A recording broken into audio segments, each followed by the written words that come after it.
I don't know why. Ooh, yeah. That happy hour hits different. Outdrank the coverage, that's the name. For the sports, the food, the whole game. We talking touchdowns in that silver screen. The smoothest host that you ever seen. Roll through on Thursday, 5 p.m. sharp. Let the good times roll, playing that G-Funk heart. Outdrank the coverage, yeah, that's the spot. Outdrank the coverage, yeah, that's the spot. Hey, can you hear me? Not over the music. That's weird. I don't know what happened there because that's coming through our thing. Hang on, let me say something. No! You can hear me now, right? You rotten bum! Barely. Well, yeah, that's fine. You can barely, but for some reason, my mic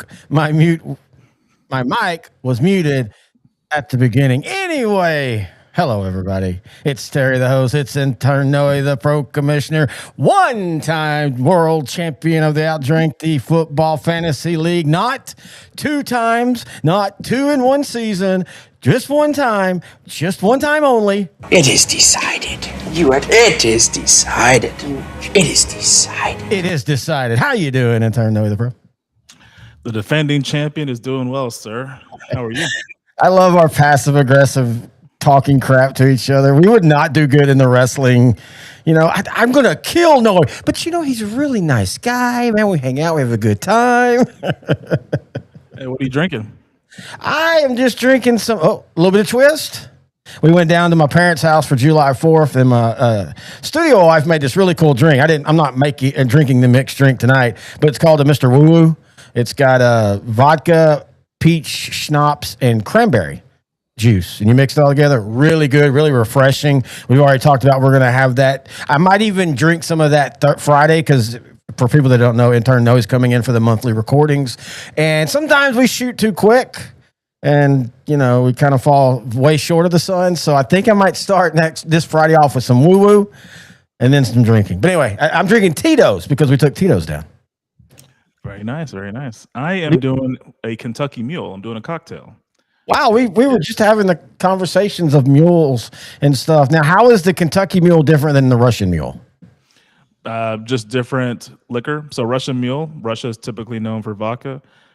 Kentucky, they're known for bourbon. So I selected a bourbon, Buffalo Trace, and I got the Kroger brand ginger beer and some lime juice. Well, very, very nice. I'm a little distracted. I was trying to do something. I'm not gonna be able to do it. I totally forgot to download the meme or the AI image that we use for this to judge. That's a new game we're doing. I can't get it to work for some reason. Just if you saw it, I thought it was pretty cool. For it did what I wanted for July 4th. I said put the 2 hosts in USA Soccer kits, and obviously July 4th, and I thought it did a pretty good job of that. Dallas or the DFW area has hosted, or they will host about 9 World Cup games. I think it's the most out of any of the other areas in North America. It is. What have you been watching? Question one, have you been watching? And 2, what do you think of the tournament now that it's been expanded to 48? All right. First off, hello to 10,000 people. We want to let you know that if you'd like to chat with us, whatever platform you're listening to us on, whether it be YouTube, video, whether it be Twitch, whether it be TikTok, Facebook, just make your message there. In our studio, we record all these out of one studio that shoots it for us. We will be able to see the question and we will answer it. All right, so you and I had this talk our last happy hour. No, the happy hour before that, right before we started, right before the World Cup started. And you and I talked about that. You still kind of follow soccer, but like I had completely fell out. I think them not making that one World Cup, that was it, because that was, it's been forgotten now, but that was utterly one of the biggest collapses in World Cup qualifying history, what the United States did in 2018. And so I just got away from soccer. I'm not going to say it's brought me back 100%, but I will at least have that 2-week start when the season starts, EPL. I'll have that 2-week start where I'll be like, okay, here's who I'm watching. I'll do a fantasy soccer. And then like 2 weeks later, I'll be like, oh yeah, I forgot. They play soccer now, don't they? What about you? Have you got more into it now? Yeah, just key players. Like I've been following the U.S. striker, Balogun. I think his actual whole name is Folarin Balogun. Anyway, he actually technically grew up in England, but he was born in Brooklyn. and he lived there for 2 months. And then his family he's of Nigerian descent. But anyway, I was following him a little bit, and the whole story about the red card, and typically the red card you can't play the next game, but I think it was just a ticky-tack kind of call that FIFA decided to overturn it and let him play tonight. Cristiano Ronaldo rule is what it is, because in November, Ronaldo elbowed a guy during qualifying, and he got a red card, so he was going to be out the next game. And this was if Portugal loses, they're eliminated. That's kind of what made their run till today pretty impressive, because they started the World Cup up slow. Everybody was saying, oh, they're too old, and they barely survived into World Cup. But after the red card, FIFA then said, no, he can play. We have this very vague rule, which is a great vague rule to have. It's a catch-all that basically says, hey, we can do whatever we want whenever we want. We're going to do it. And so they let Ronaldo keep playing. They used it today, now, or for the Americans this time. These articles, oh my God, these reach around articles of, this might help the U.S., but you should feel bad about it. No, it was a bad call. Yes, a bad rule corrected a bad call. But the most important thing is it got corrected. I get so tired of sports, and I know you know this, but for people that know, 12,000 people, holy crap. Oh yeah, back to it. I'm just gonna say, I might have been a little hungover all day today, and this is hitting pretty quick. So, Manila, we're gonna get into it. I'm gonna beef that just to see if we get some viral information on that. But anyway, I used to umpire baseball. Like, there was a time where I was thinking and trying, and if I'd had the internet then, I would have looked more, I'd been able to look more. I wanted to possibly do umpiring going forward. One of the things that always frustrated me on certain things it doesn't matter if you have the correct call. If it doesn't work the way we work under the structure, you can't call that. That just makes no sense to me. So I have no problem with them doing it. I have no problem with Belgium being mad about it. I would be too. Let's be all fair. And I can understand from Belgium's perspective, because this doesn't really happen that often. Yeah. And two, this is kind of the end of their golden era of players. So there's a need to win this game to get, to max out the best of Courtois and all the other players. I mean, I still think they're the favorites tonight. I want the United States to win. I think they can. And I actually like their matchup if they do win. It's weird to say that with who they would play, but I think the winner of this game goes on to the four. I really do. I think these two teams are better than the two teams that on the other. So earlier today, recording live, Spain beat Portugal, and wouldn't Belgium and U.S. play Spain? That's why I said it's weird to say this, but I legitimately think right now, if all three teams continue form going into, I know soccer. I still know all the words. Like you and I, we would be like, yeah, man, football. I love when they do those dig routes and them tackles. That's beautiful. And then look at the lovely creative flow of soccer. We used to do all the talks like we knew what we were doing. I just think right now, Belgium and the United States are playing overall better than Spain. Spain, man, at this tournament, we were talking about before we started recording. I mean, they've kind of been spit and spot, and it kind of get going, and then they can't quite break through and all that. But their defense is so good right now. We were talking about that too. Their goalie has not given up a goal yet. But yeah, I've enjoyed this. I have enjoyed seeing the world react to the United States like let's be honest. All of us, I think, around the world was thinking this is going to be a crappy World Cup. Nobody wants to be there. We're not talking political, your views personally, people. The politicalization of soccer and just where politics are, not only in America, but just where we are in the world right now. I mean, soccer fans are used to the politics. I mean, FIFA, right? Yeah. But I mean, I'm talking about the third party fan that only watches the World Cup, never watches any other soccer. I thought a lot of them were going to check out. I just thought it was going to be a kind of a crappy run.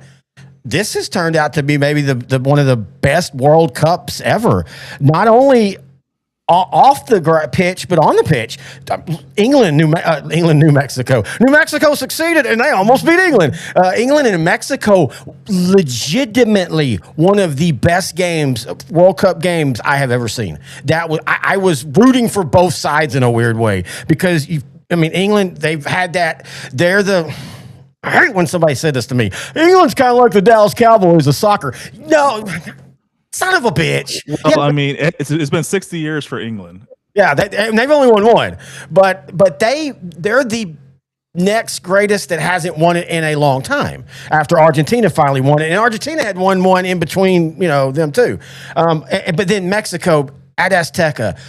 England becomes only the third nation to beat Mexico in Azteca Stadium. United States, England, I can't remember the other one. If somebody's on, it could have been, I don't think it was a power. I think it was a random one-off. But I was rooting for Mexico. And then, just all through it. This has been, I think, a 100% World Cup success. And I stick to my original belief that I see a day, maybe not the World Cup, but I could even see the World Cup. But I see a day where every international thing is played in the United States simply because the United States has all the infrastructure. We don't have to build new stadiums. We don't have to do all that. And that's why I see a day where it's mainly the Olympics, just park it in the United States. And the best thing about it is all we have right now is baseball up until September. I don't count the preseason in August for football. So I'm just saying, like, it's a perfect time. These stadiums are empty. We have the infrastructure. We have the entertainment. We have all the ranch, which apparently Europeans love now. So America really has everything. And hey, kudos to Canada and Mexico. All three countries have done well hosting all the games. I definitely could see, if not the Summer Olympics, I could see some big event in the summer happening every few years here. Oh man, what would be actually cool for the World Cup? The European World Cup.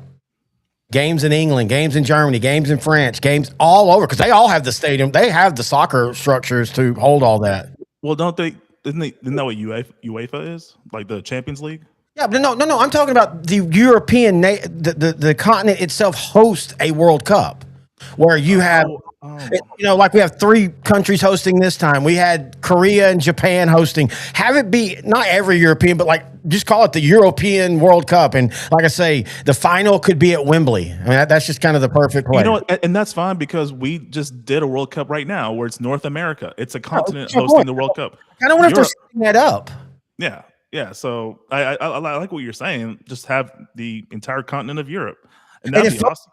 Yeah, if folks don't know, it's really easy to travel between countries there. It's really easy. And so I thought there'd be a little bit more problems with some of the immigration and stuff that's going on right now. And again, we're not talking about right or wrong or left or right. I'm just saying it's an issue. In Europe, you can easily travel freely. And I think that would be a blast, man. And even, give the teams, I would love to see the European teams that qualify.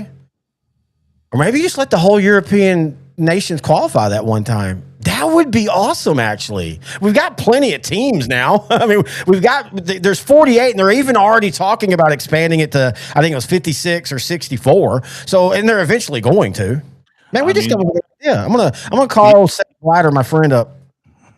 No, the host is automatically qualified. Yeah. That's why 4 years ago Qatar qualified for the World Cup. That, and then they paid for it.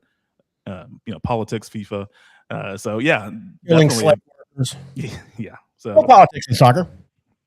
Yeah. Mario's in the chat. What's up, Mario? Yeah, I agree with Mario. There's been a really good World Cup matchup almost every other day. And then you had, we've had again.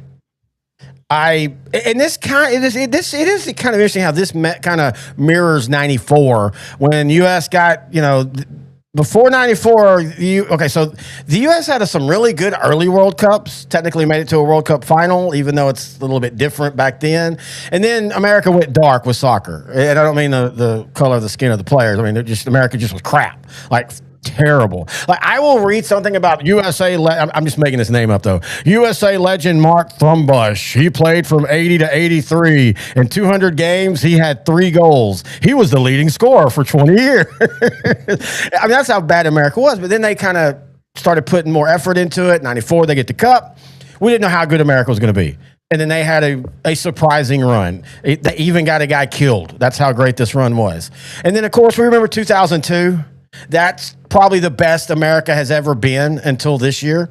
Losing to Germany in just a game where the German goalkeeper was just standing on his head left and right. I can remember me and my roommate, because I was in college, him and I woke up and we got into we had, 2 bedrooms and a living room with a TV. I had another TV on top because the TV on bottom didn't have sound, but we would play college football, Madden and all that while we were watching sports. And so I remember us watching that at like 4 a.m. and just getting so sad because America lost. And then now, coming into this World Cup, I mean, we all thought they were going to be crap. The only reason I thought they got out of knockout or out of the first round was because I thought they had an easier run than a lot of teams. But man, they have looked legitimately impressive to where I do think if they win tonight, they could at least make the World Cup final. I don't see a path for them winning it though. I like that you brought up the 2002 World Cup because now I see a parallel. Exactly. If the U.S. wins tonight, they will go to the quarters like they did in 2002. Play a team with a goalie that's standing on his head. Right, good point. And in this case, in 2002, Oliver Kahn was a goalkeeper for Germany. He basically guided them to the final, and then Brazil was just too much. He ended up still being the player of the tournament. That's to his credit. He was that dominant. But yeah, Spain's goalie, he hasn't allowed a goal. Was it 5 matches now? So there's a parallel there. What I will say, this USA team, compared to other versions, they're a lot faster, especially at forwards and strikers. This is the fastest I've ever seen them. Yeah, this is the first time that, and I'm so glad for this. And this is what what's his name, the German that came in for a little while that everybody thought was going to. Yeah, this is what Klinsmann wanted. We have stopped being that plucky little team that parks the bus, and you're going to shoot 42 shots on us, and we're not going to give up a goal, and then we just hope one time we get a counterattack the other way. And think of Clint Dempsey in this form. First off, I don't even know if Clint Dempsey would be a true striker.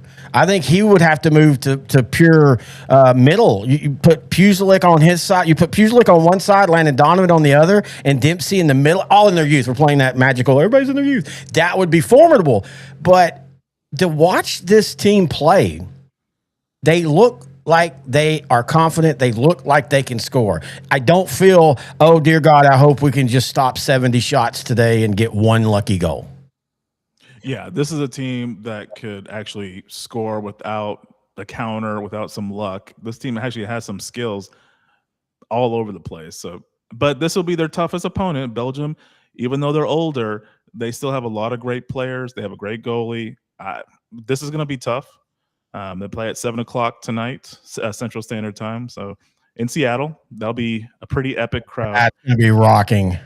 Yeah, Seattle, there's a passionate fan base.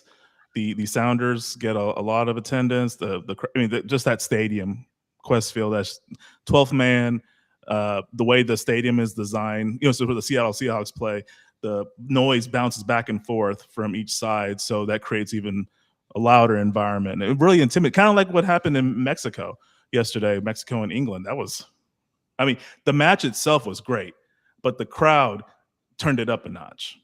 And dude, what I loved about that crowd though is after the game, acknowledging both teams. That is one of the cool things soccer does well. Usually, you can be blood rivals, but if there's a great game played, you acknowledge that. And we talked about where England's like that team that won forever ago and never can quite break through again.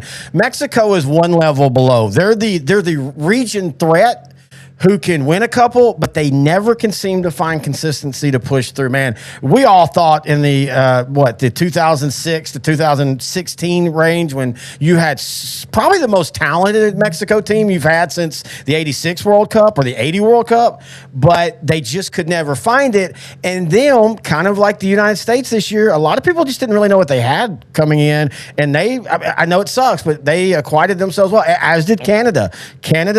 A terrible injury probably changed the trajectory of that run. And Morocco, I think a lot of people don't realize because the name is Morocco. Morocco this year has a really damn good soccer team. They actually might be the dark horse to win it.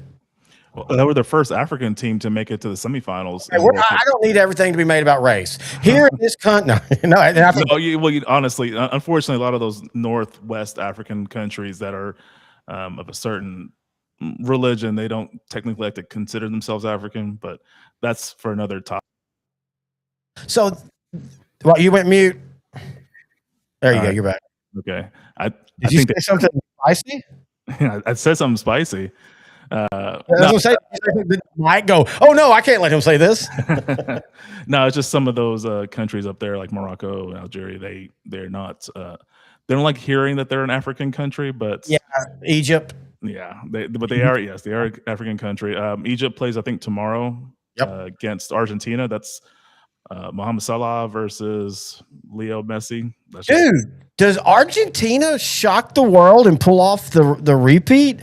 I think everybody thought, hey, this will be cute. They should play long enough that Messi gets the best goal ever. They'll probably make it to the round of 8, and it'll be a very respectable, because I don't see Lionel Messi coming back for another run. So this would be a respectable way. You got your win, you know, and here they are, man. I mean, Messi's had a great tournament, but his support has been there as well.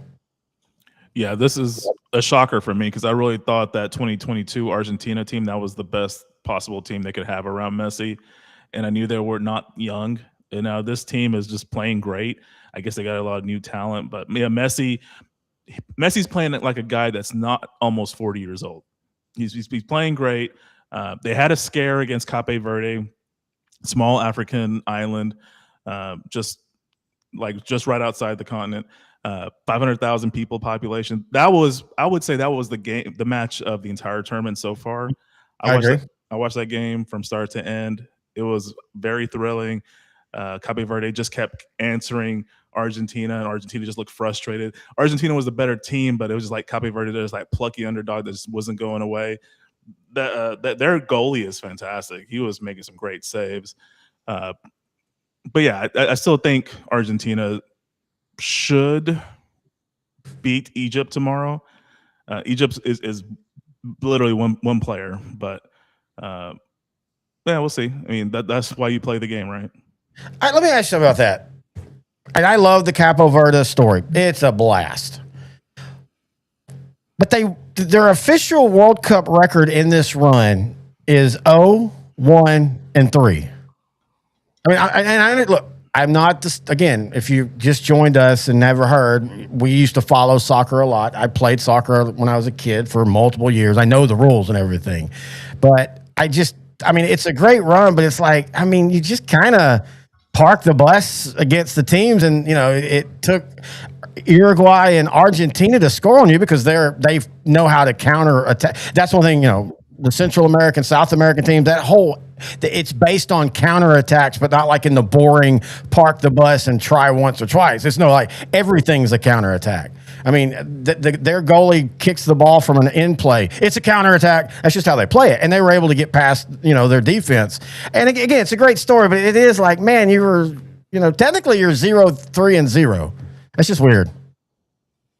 Yeah, but that's basically because it expanded to 48, so 32 teams qualify for the knockout stage. That would mean 8 third-place teams qualified, and you just got lucky. There's 4 other third-place teams that didn't qualify. Oh, okay. Yeah, I don't think Mario. I'm looking at the comment. I don't think Mario thought Morocco was a European. Oh no! I don't think he did either. Yeah, it's the way it was worded. It looked like it might have been, but yeah, I would. That would be great. Spain, Portugal, Morocco. Yeah, we've already had South Africa host. That's where it is. Yeah. 2030 is Spain, Portugal, and Morocco. Oh, he was literally saying that. Oh, okay. And then 2034 is Saudi Arabia. Okay.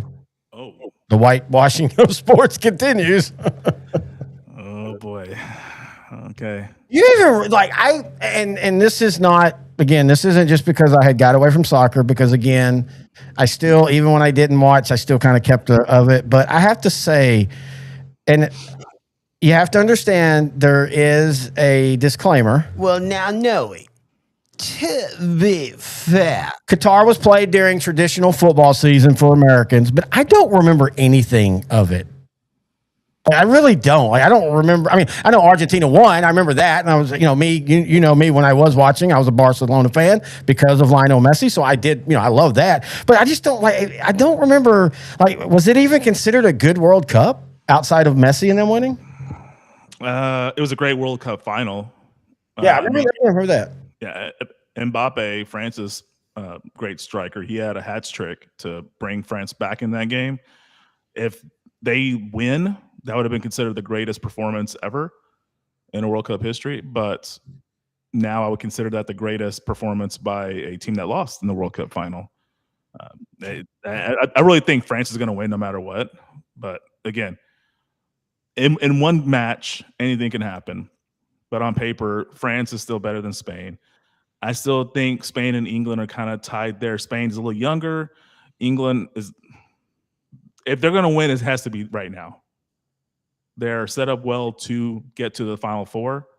Oh, yeah, I agree. From there, we'll just see what happens. I thought you were talking about roster age because I'm like, I mean, they're still like, well, we do this with the World Cup. You brought it up when you said Belgium, and you're right. Belgium, this is probably, there's 3 players on Belgium's team that this is probably their last hurrah, and they're all 3 really, really good players. But the thing we see with World Cup development, again, just like America, we all thought this is going to suck.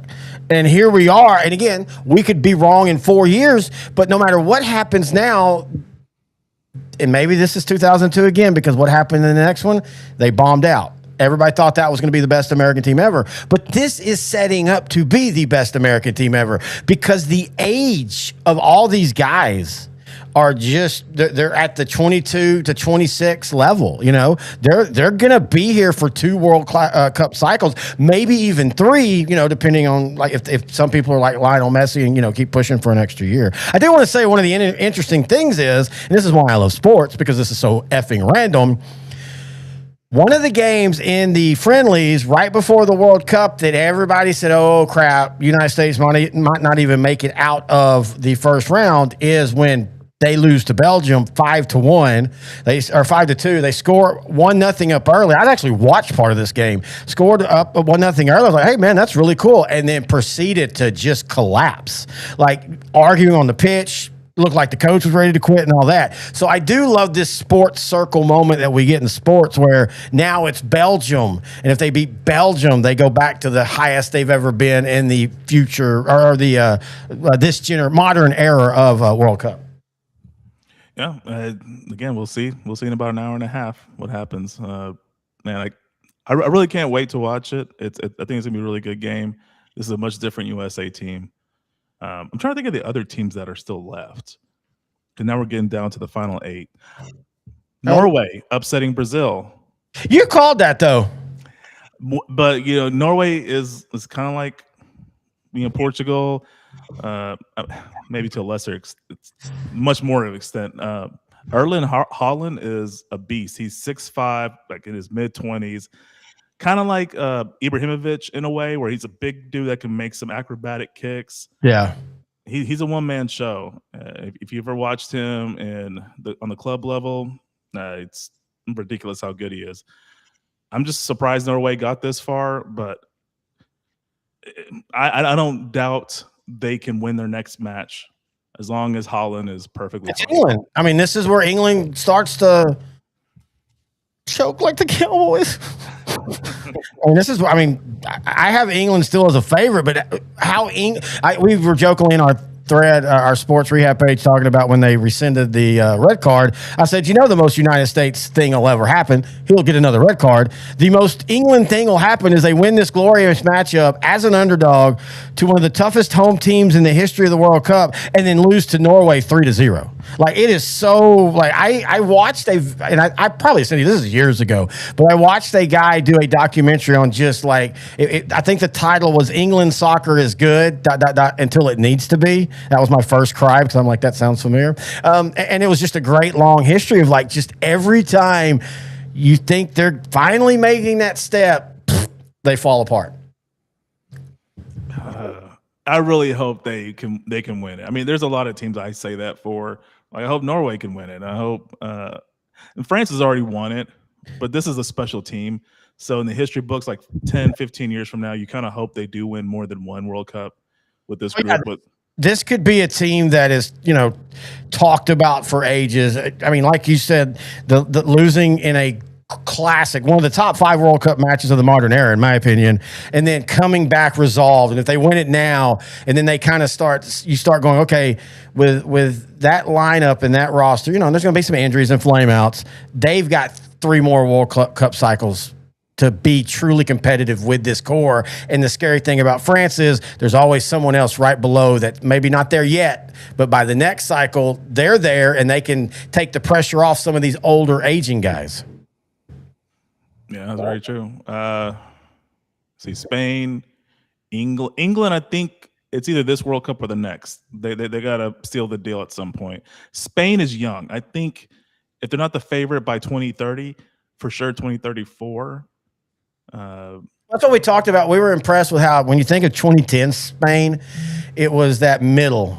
It was the beautiful runs, the beautiful through balls, all that. Oh, the defense was good too. But you know what? That defense could give up 2 goals if they needed to. That was perfectly fine. So I can remember there was a early meme. It was like Spain's the only team that when a goal is scored against them, they're like, okay, cool, we can score now. But you look at that bottom bracket, Switzerland and Colombia and Argentina and Egypt. I mean, that we're looking at an England-Argentina semifinal, who then, let's just spits and giggle. We're going to have fun with this. We'll say the United States surprises, and they get France in the semifinal. Okay, who would you rather be? Argentina having to play England or France having to play the United States? I'm just saying. I think France would love that run through. Yeah, I mean, this is a great story for the U.S. just to get to the round of 16. But if they make it to the semifinals, don't expect them to win, because France is probably going to put about 5 goals on us. Make us feel good about it. Like, you won't even be mad. You won't be like, oh, we collapsed. You'd be like, oh. Okay. Play for the 3rd place game. Yeah. The worst game in the history. Oh, man. So you can get a medal or whatever. I don't know. Does 3rd place get anything? Just recognition in the history books or something? They probably get a 3rd place medal, like a bronze or something. I mean, we'll have to give it directly to Donald Trump. Okay, well, because he was the reason why Balogun could actually play tonight. I don't believe that. I don't believe that at all. I'm not saying he didn't call them, but I don't believe that he's the guy that did it. But it would be kind of funny if it was him, because he's trying to end birthright citizenship when half to 90% of this team is based on people who are birthright benefit, dual citizenship, like you're talking about, born in Brooklyn but lived most of his life in England, things like that, all these weird immigration things, that how they got to America. I just don't believe that. I think I don't have I would hope I would say it if it was a Belgian player. I don't have a problem with them righting a wrong, even if they used a wrong. In sports, 2 wrongs can make a right, in my opinion. It's pretty witty, wasn't it? So if you multiply it, 72 wrongs make a right. I'm just glad he can play. The red card, I didn't really agree with it, but it is what it is. We're here now. Belgium, no excuses. You just got to play, even though you feel like you're wronged. You just got to play. The way to shut people up is to actually win. So if Belgium goes out and wins, they can trash talk all they want. The U.S. can't say anything back. And I do like them. I have no problem with Belgium appealing that. You use all your, lawful ways to try to get the advantage back into your side, because he does make a difference.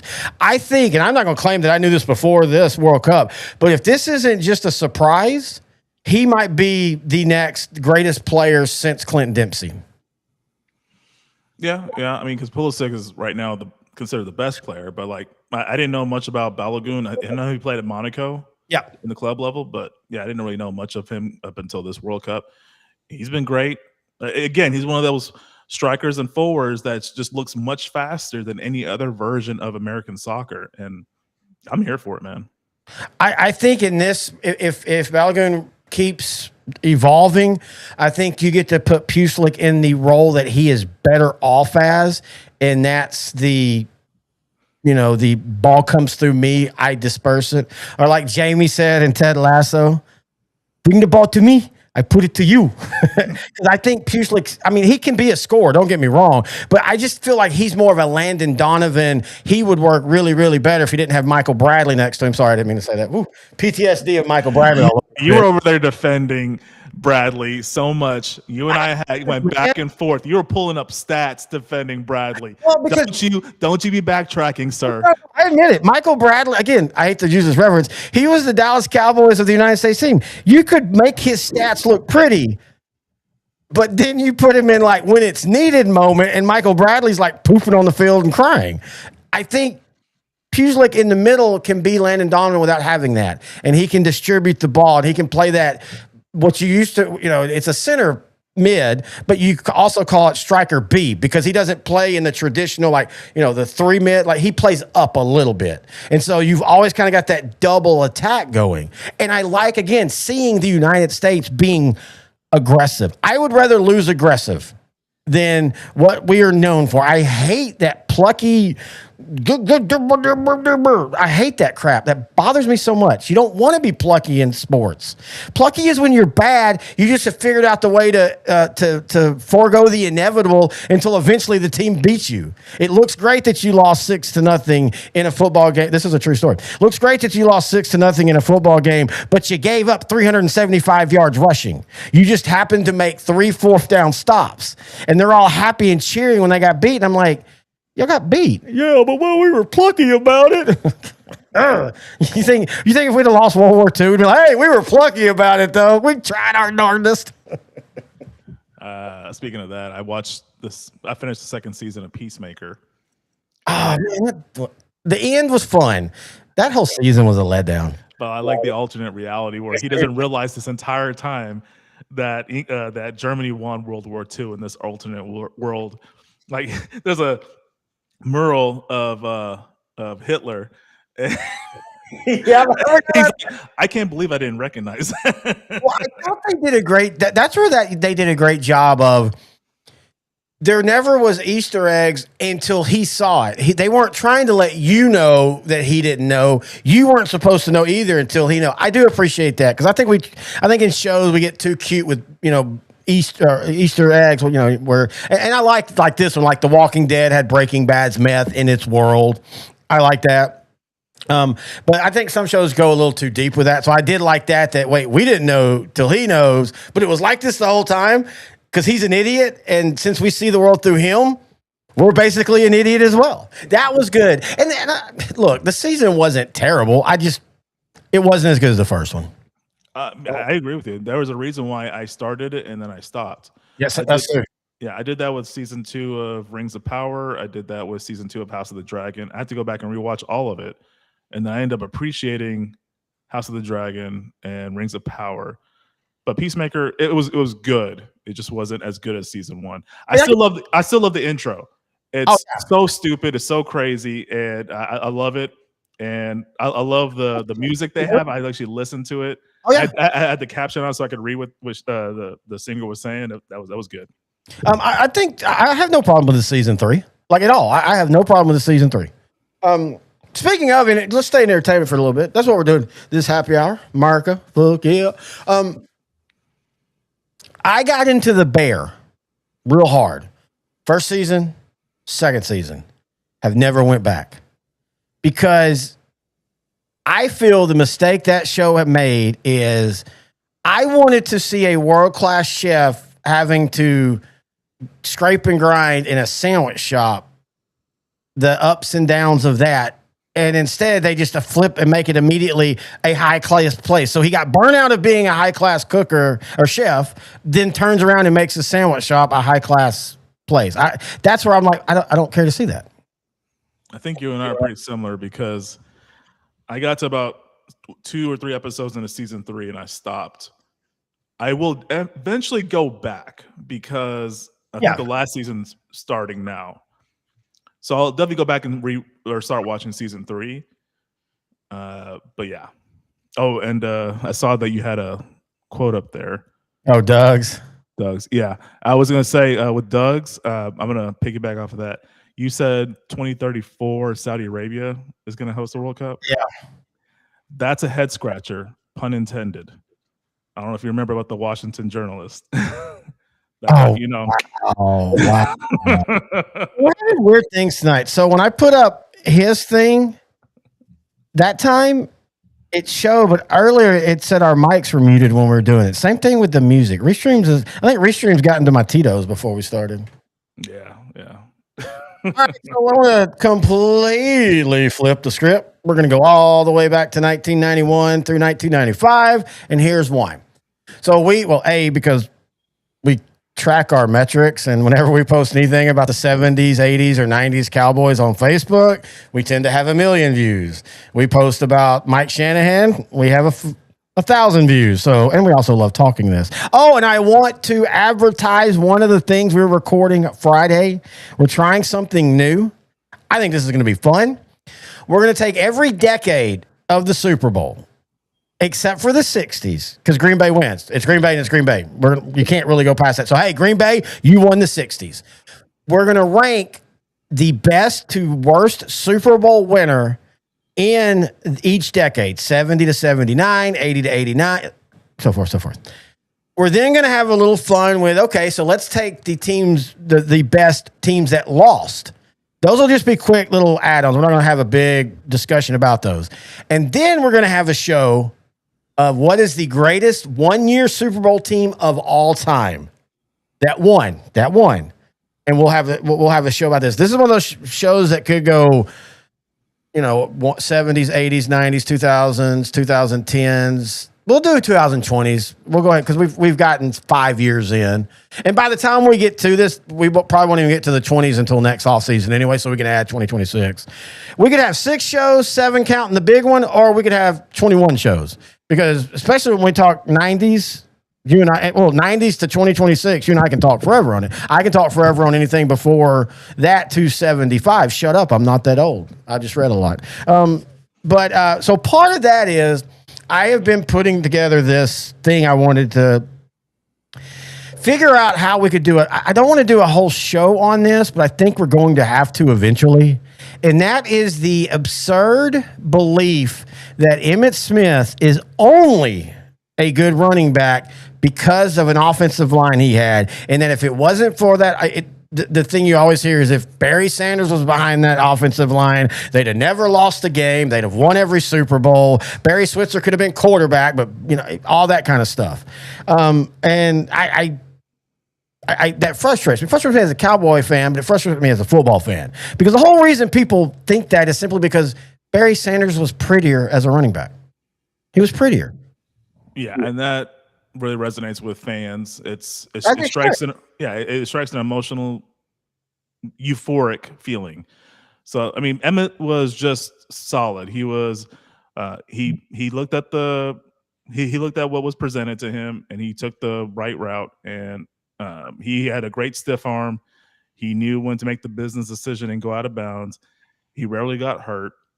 He was just solid and consistent. Like his last year, he was 35 years old for a crappy Arizona team, and he almost had 1,000 yards rushing. I think he missed 2 games or 3 games with injuries that year. So it just shows how great he is. So, Barry Sanders had really good offensive line.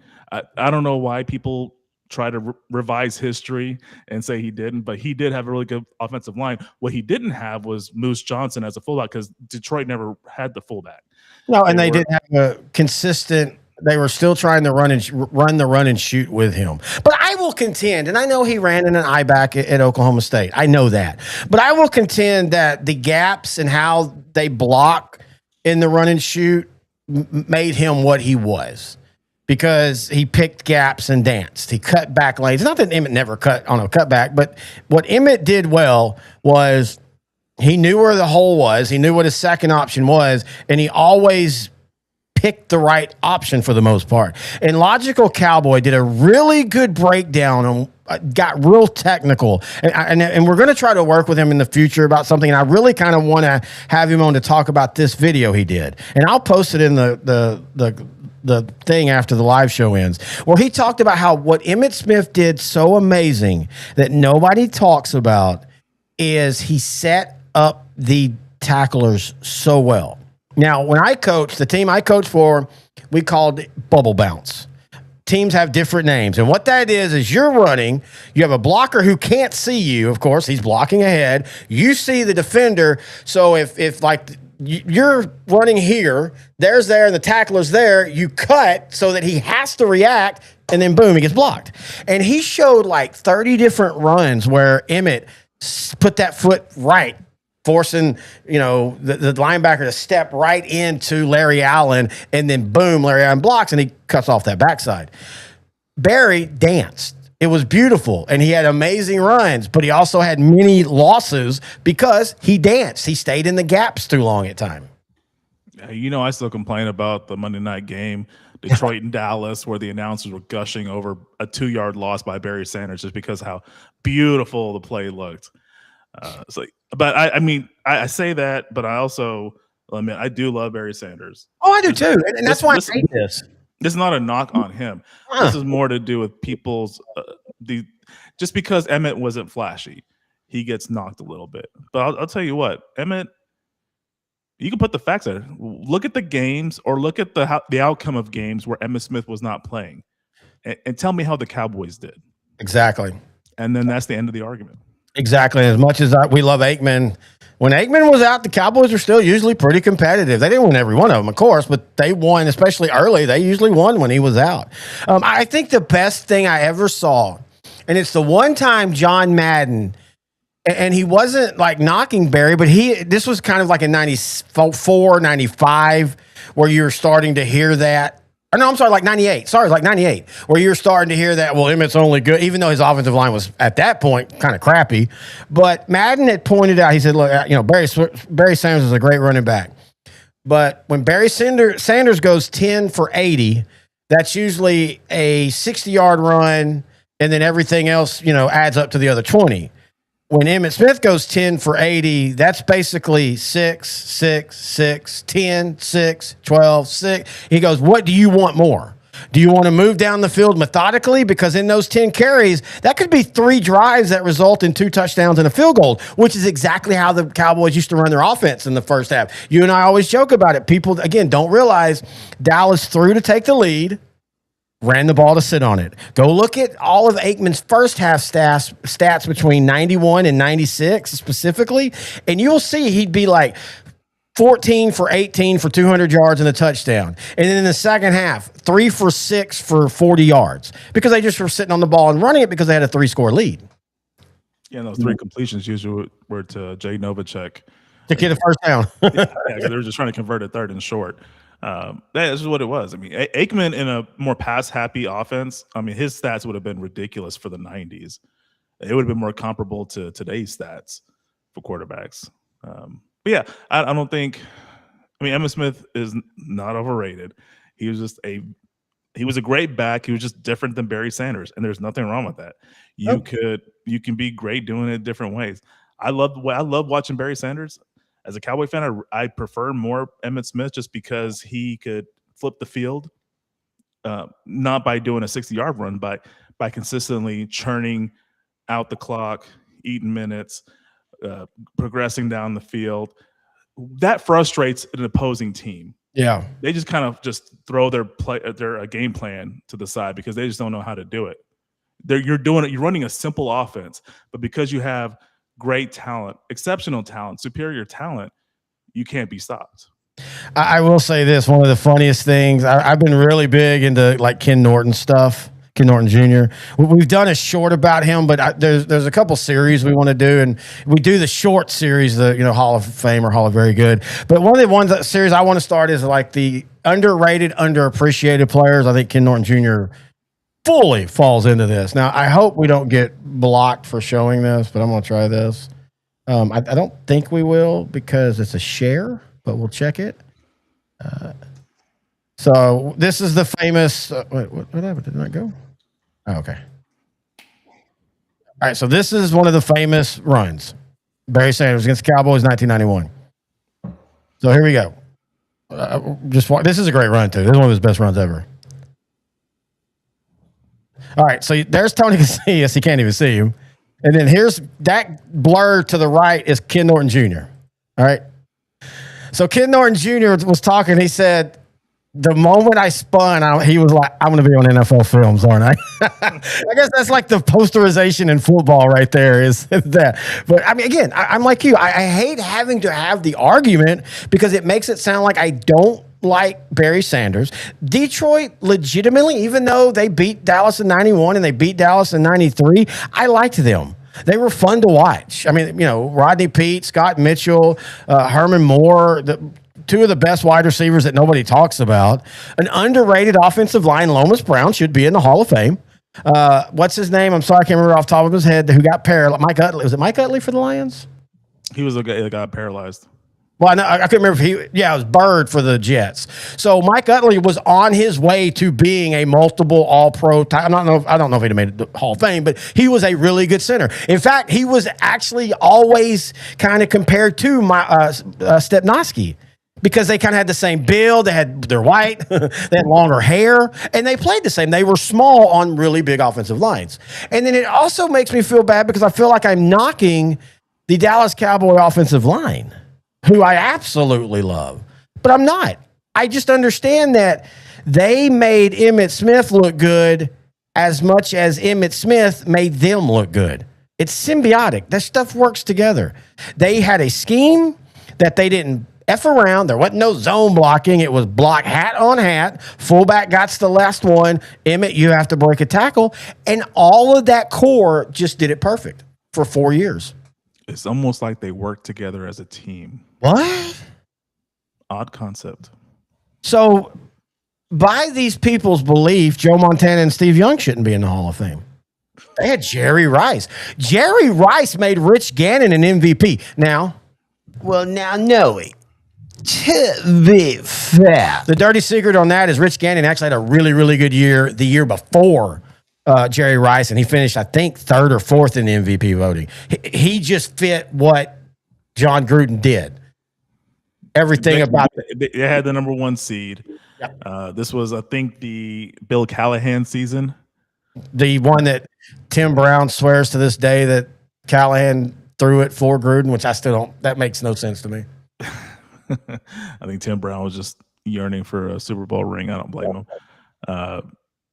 And that comes in the 2002 season, one of my favorite seasons to ever talk about. It is one. We're going to do a show. We did one show on it, but if you heard us at the beginning of the show, we talked about when we have our off live recordings, sometimes we start too early on the drank part of the show and not on the coverage part. And so by the time we got to the 2002, we were just like, all right, let's talk 2002. They remind me of the 67, blah, blah, blah. We'd done that for 2 hours. And then we would, we're on the 2002. Hey, the Rangers are playing pretty good. It was weird. It was like we were doing recorded happy hours. Remember when we tried that? That was boring. Yeah, because I was talking for 45 minutes about the Atlanta Falcons tying the Pittsburgh Steelers that season. Yep. And then the Falcons ended up playing the Eagles in the playoffs.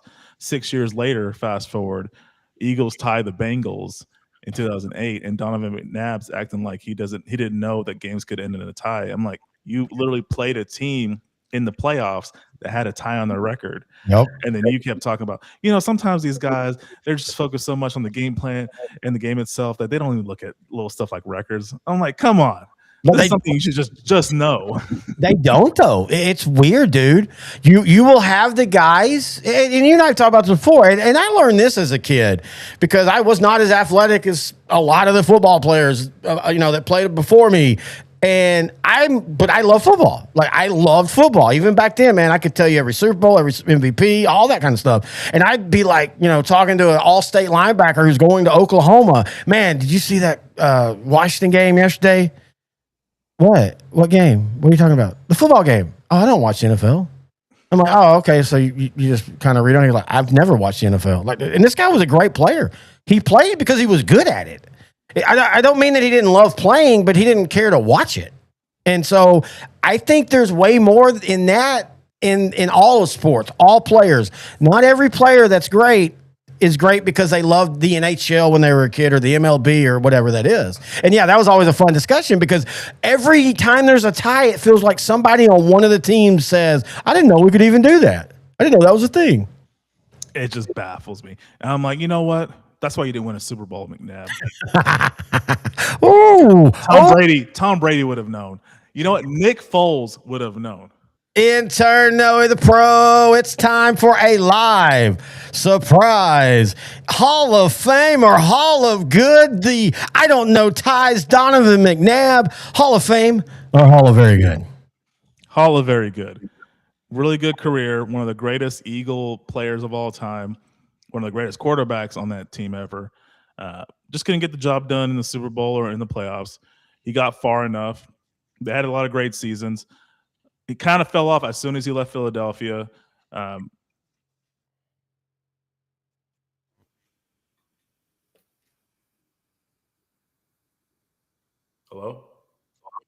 Yeah. Okay. Sorry. Well, it's not coming from the mic now. It's coming from your computer. I think to check the plug-in. Can you hear me now? There we go. Okay, cool. So, yeah, I remember the Washington season. I remember the Minnesota season. He just fell completely off after he left Philadelphia. He had a really good 2009 season. It's just the 2010s were not good to him. No. But, yeah, I mean, Hall of Very Good. How about you? Hall of Very Good, but if he got into the Hall of Fame, I wouldn't be mad. The problem is he doesn't have the accolades. He only has one All-Pro, but in that year, he was MVP 2 and 4th in Offensive Player of the Year. He had 5 Pro Bowls, all before 2010. So I think I said this in the last one. Anything before 2010, a Pro Bowl, I think, is a quality pro. That's good. 2010 is when you started getting the trend of nobody wanted to play, and so you'd have, the 4th string quarterback who came in one time and threw one touchdown, he'd get to the Pro Bowl. But I just don't think he has the consistent numbers, the accolades. He was wildly weird in one season, like even a year where he had a great year, he'd have 3 or 4 games where he just absolutely was terrible throwing the ball. His what do you call it? His ability to hit his spots were just all over the place. But he was athletic, and he was fun to watch. And I always joke about that. Hate the Eagles, but damn it, half the times they end up liking their team because of their players. And I like Donovan McNabb. Though I will say that famous thing where he comes out in the 2009 playoff in Dallas, and he's like playing a guitar, like he's listening to the music. I always remember thinking, Dallas is winning because that's fake. You could see he was like, shit. Because remember, Michael Vick had been playing better. And that's one of those things people need to remember is Michael Vick came into that game and almost immediately got Dallas back into the game. If they would have started Michael Vick in that game, I think that would have been a lot closer game. Yeah, because they only had him in that one game, and I think he threw the touchdown. Yep. In that game. So, yeah.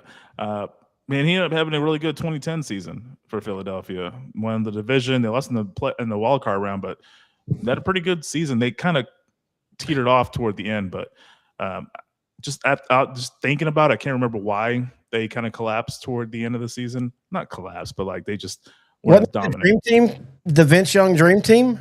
That was the next season. Oh, yeah, 2011. You're right. So after 2010, they just signed a bunch of players like Nnamdi Asomugha and all these guys. They all made sense at the time. Yeah. Yeah, I mean, they all made – yeah, and I could see why Vince Young would have even said that because if you look at that roster, it's a team that won 10 games the prior season, won the division – had a close loss at home in the wild card round to Green Bay, who ended up winning the Super Bowl that season. So I can understand, if you add, especially like I just mentioned him, Nnamdi Asomugha, you add someone like him, an elite corner, I'm assuming they're going to probably win the Super Bowl, be the number 1 seed at the very least. Didn't know that they would just struggle off the bat. And then Asomugha, he just really didn't gel. I think he was more of a man-to-man corner, not a coverage. And in Philadelphia at that time with the Junior Johnson defense, they did a lot of covers, cover one like with a zone and stuff, and he didn't have a good job. Man, I will say this, that probably was the last era of me because he was deciding between Dallas and Philadelphia. Like that was his 2 choices. And that was probably the last era of me like going to every morning, waking up and seeing what's the new news. And when Dallas didn't sign him, I thought, oh crap, I think it turned out to help them. But hey, guess what? Intern Noe the Pro, it's time for Hall of Fame or Hall of Very Good. I present the complicated Michael Vick. Hall of Very Good. It's a very complicated story. He went to jail. That's the complicated part. Well, him going to jail also lost him 2 years in his prime, to where you just imagine if he was halfway as good as he had been before and after, that he probably at least has an All-Pro 2, maybe even an MVP in those 2 years. You saw what he could do in this short time with Philadelphia with the outstanding head coach and some actual talent at wide receiver. In Atlanta, it was more of his legs and Algie Crumpler as a tight end. Just a big target. He could just. I loved watching him. I will say one of the prettiest balls, that I've ever seen a quarterback throw. Like, he could just flick his wrist and it would go 65, 70 yards. I didn't understand how, but then you look at his body. He has big butt, big thighs. He has a big lower body. That lower body projected so much power for him. Yeah. And he was able to just literally just flick the wrist, and he was able to just get so much distance with his throws. He was very fun to watch, very fast. He was very ahead of his time. He was a video game character. Right, that's one of the greatest commercials is the Mike Vick ride that Nike did. Where you remember that commercial? No.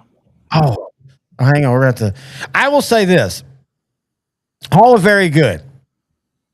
He served his time. Yes, he did a crime that, especially in today's world, there's a lot of people that still believe he should be under the jail. You know me, I'm a dog lover, but I also understand the idea of the culture that he was raised in, because I was raised not around dog fighting, but people who did dog fight. And I'm a big dog lover, so I understand that they see it different.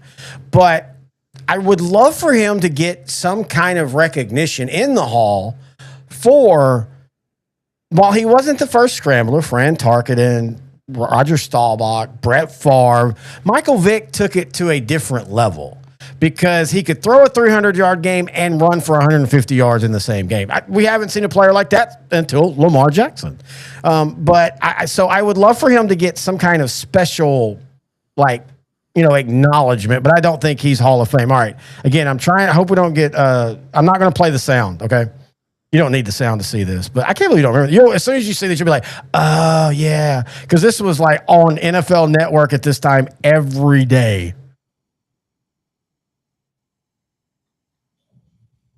It's called the Michael Vick Experience.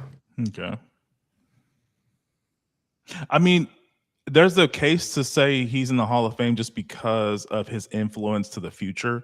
You see guys like Lamar Jackson and Josh Allen, Patrick Mahomes. There's versions of Michael Vick in all three of those guys, and they're three of the top quarterbacks in today's NFL. All right, here we go. Look.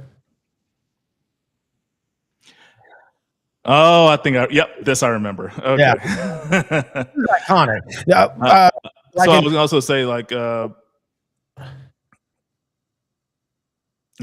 my train of thought. I was gonna say, different teams.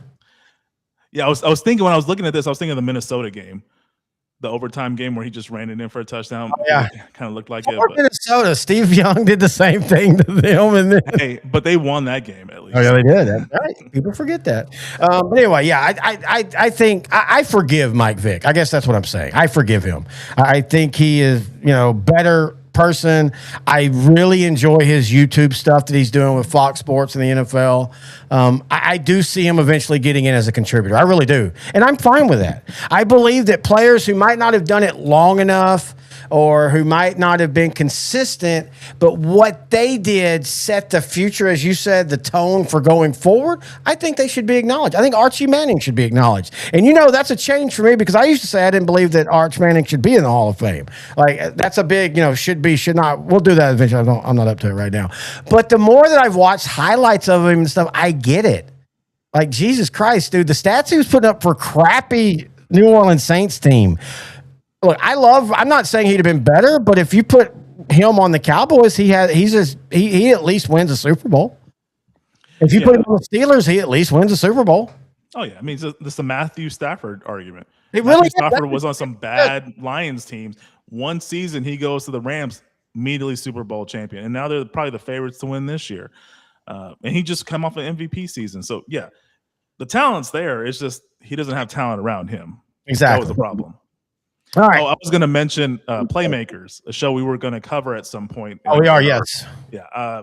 There's a character that's basically carbon copy Michael Vick on this. And for those that have never watched Playmakers, it was on ESPN for one season. The crazy thing is that's 6 years before Vick got the dog thing, caught the dog rap. It was like 03, 02, 03, 04.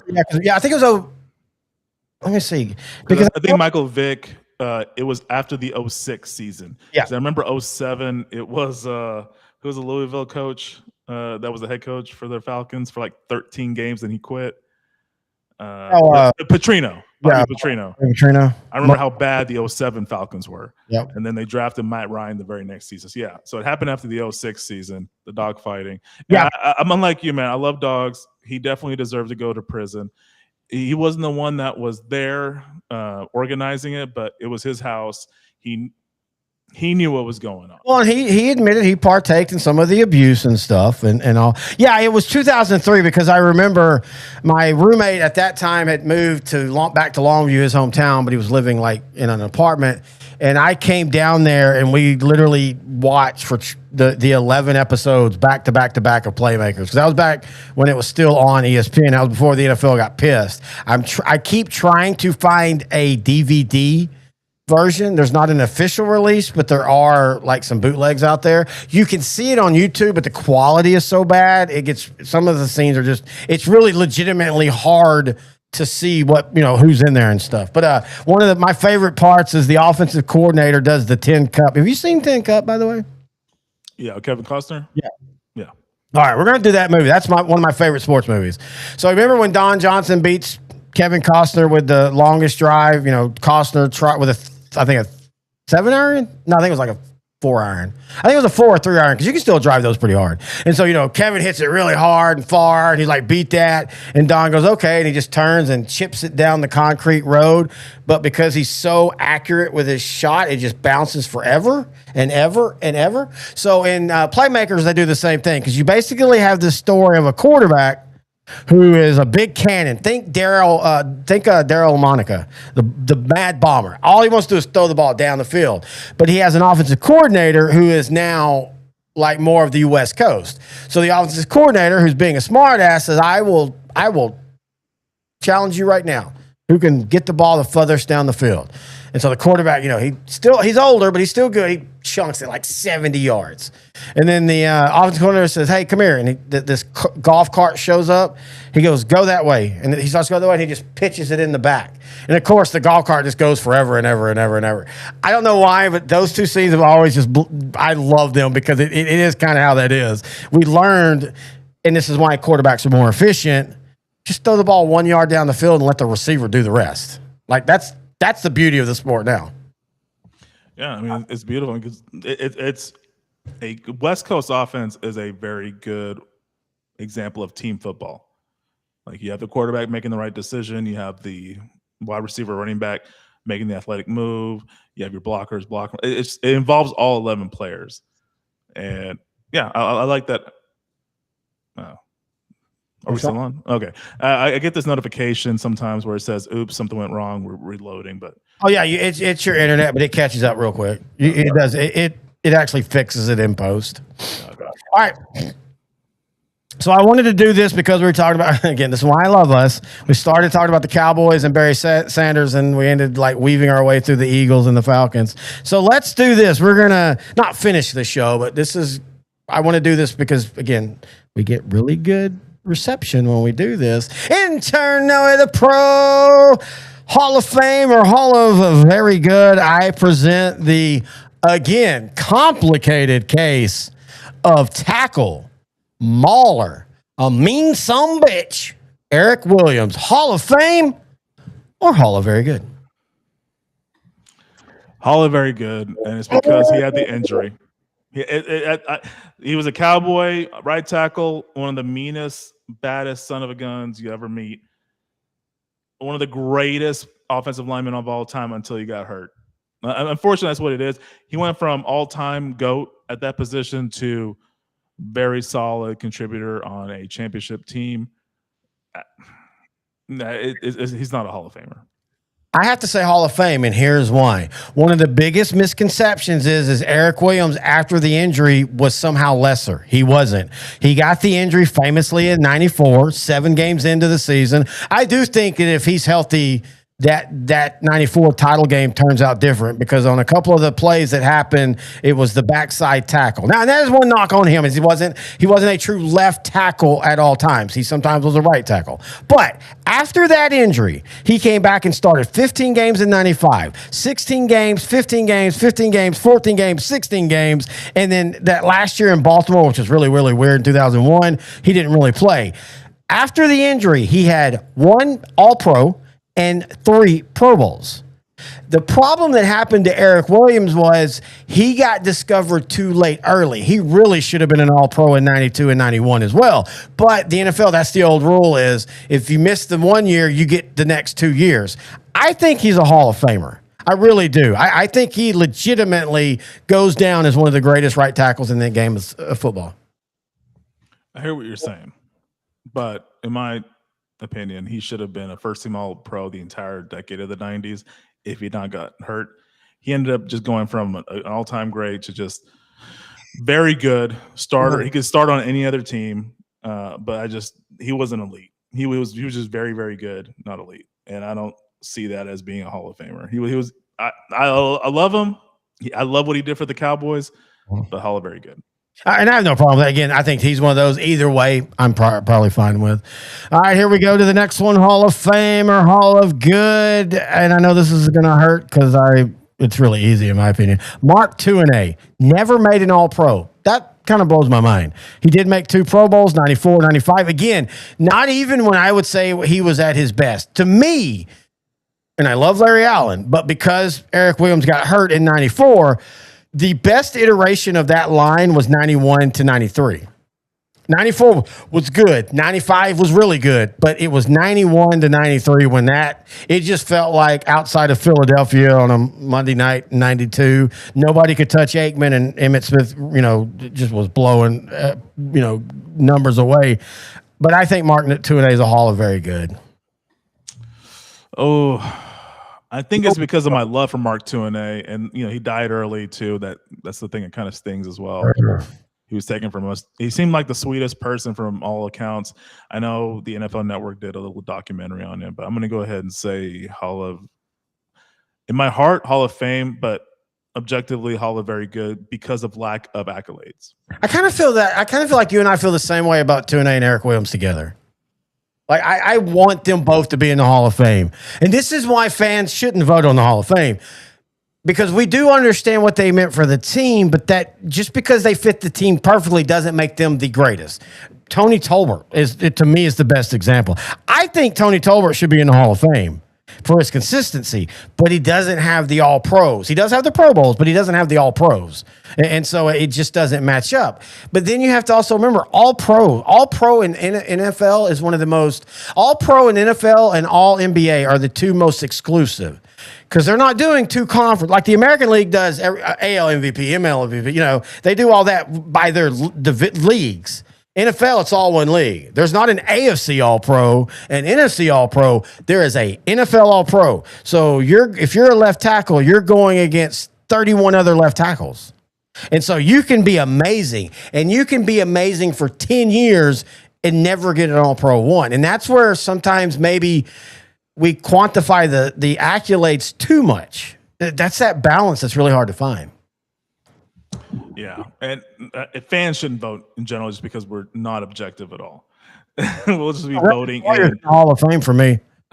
First black quarter. What'd you call your first black Dallas Cowboy quarterback? That alone should make him Hall of Fame.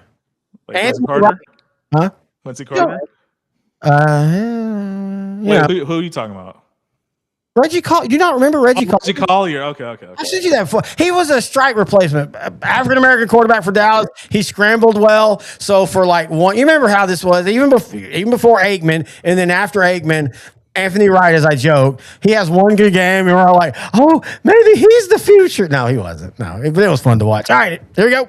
Intern Noe the Pro, Hall of Fame or Hall of Good, Nate Newton. Hall of Fame. And I am sorry. I can't believe he's not already in the Hall of Fame. He had some legal issues. Let's not go into that right now. Well, but that's weed. Nobody cares about that anymore. Yeah, exactly. Yeah, exactly. Yeah, Hall of Fame. Funny, like when I think about him, I just smile because just all the stuff off the field, stuff that commenter said, John Madden, John Gruden loved the guy. It's just like all these little stories you hear outside, and his love for eating, and just memories of me watching the Cowboys Thanksgiving with my folks. And John Madden just gushing about the offensive line, specifically Newton. Yeah, Hall of Fame. And I don't care. I'm not even. I'm definitely biased about this, but he has some accolades, and he was a big reason why the Cowboys were so good in the trenches. No. 6 Pro Bowls, 2 All-Pros. I contend he should have got more All-Pros. Again, Dallas kind of got slept on offensive line and defensive all sides of the ball between 92 and 93.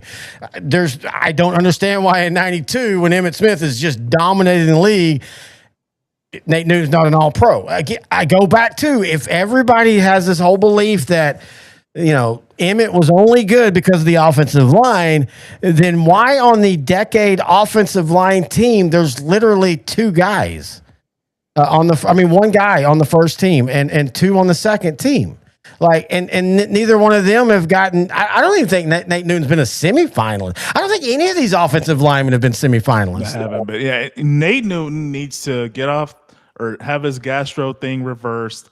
No Ozempic, no GLP-1. I want him to get big again, get inducted. I want him to go in the biggest jacket they can give you for a Hall of Fame. I want him to go on stage, eat a turkey leg, and do his speech. That's what I want. I want that too now. Objectively. All right. Intern Noe the Pro. Here we go. Hall of Fame or Hall of Very Good. I present the case of Stoner Cowboy center Mark Stepnoski, a guy who was a all-decade team. And my rule, I believe, and I want to clarify for those people that maybe have never heard this before, the NFL Hall of Fame does the all-decade team. The people that vote for the Hall of Fame does the all-decade team. So if you are put on the all-decade team, and I will say this, I believe this rule. This might be a second short inside of a short inside of a short. I think if you make first team NFL all-decade, you are automatically into the Hall of Fame. If you make second team, you are automatically, for at least 10 years, immediately sent to the semifinal round. Because if you're that good in the moment, you're still that good 20 years later. Sounds like a shortception you just did. Watch the timer. If it's moving, we're alive. If not, we're asleep. But do you agree? I mean, they make such a big deal about the all-decade team, yet there's multiple players on those teams that either don't get on, like Darren Woodson, or like, Charlie Harris and Drew Pearson took forever to get on, which made no sense.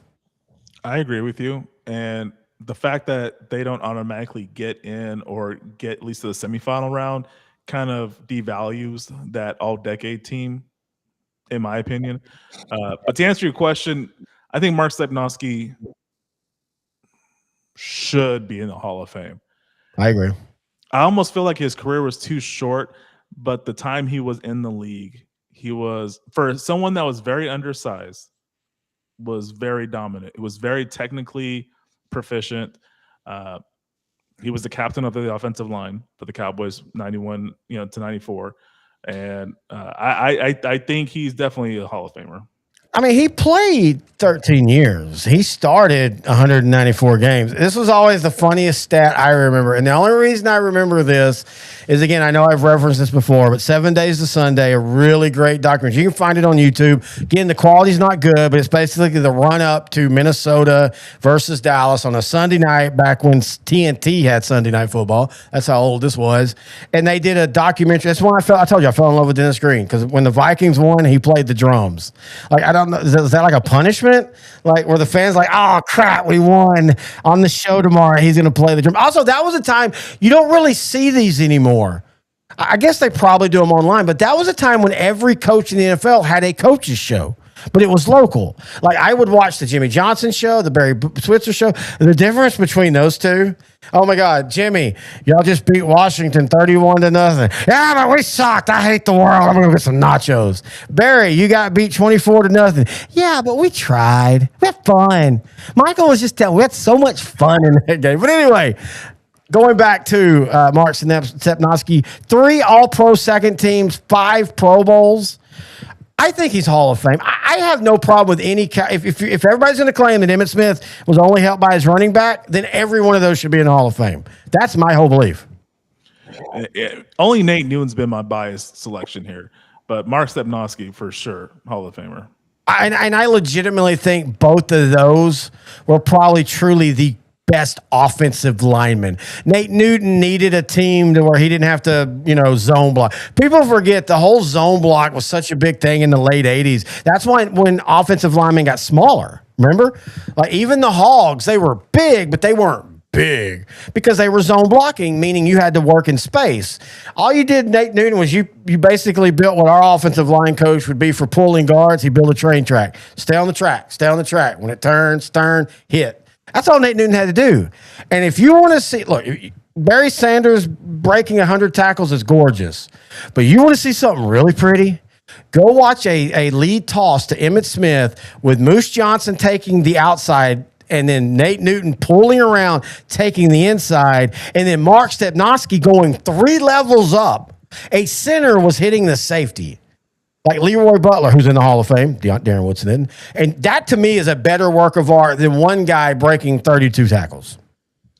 It's almost impossible for a lineman to get to the secondary. And someone like Stepnoski, who took advantage of the fact that he was undersized and had, was quicker and, faster than most of his linemen, he was able to get to that third level against a guy like Leroy Butler and make a key block. It's just goes back to what we said earlier in this podcast. If you have elite talent, you can just run simple plays and it'll still be effective. No, that's a great, that should be a tag for a coaching video. If you have great talent, simple plays, you'll be effective. All right, intern Noe the Pro, Commissioner, Hall of Fame or Hall of Not, I present the curious case of Kevin Gogan, who actually was better in the late 90s when he left Dallas and was an All-Pro with Oakland in 96, an All-Pro with San Francisco in 97 and 98. He's one of those guys that had his career was way better than I remember. I agree with you. His career was way better than I remember, but he's a Hall of Very good. Yeah. Not enough to get in the Hall of Fame, but would I have wanted him to stay on the Cowboys longer? Yeah, for sure. All right, hang on. Let me see here. I want to do this. Okay, here's another interesting one. Intern Noe the Pro, Hall of Fame or Hall of Very Good. One of the worst luck guys. Technically, he won a Super Bowl, but he didn't get to participate. Center Ray Donaldson. All-Pro before he became a Cowboy. He was a great center with the Indianapolis Colts. In fact, for 5 years, he was the best center in the AFC. Hall of Fame. I think you actually. Yeah, I think it's Hall of Fame because, again, like what you said, he was with the Colts. Think about post Eric Dickerson, 87 to 90, to present, obviously. It was that, I'm just trying to think of, so 87 to 90 post Eric Dickerson, pre Jim Harbaugh. Yeah. Yeah, I'm just saying in that sense because pre-Marshall Faulk because it was around the same time Harbaugh went there.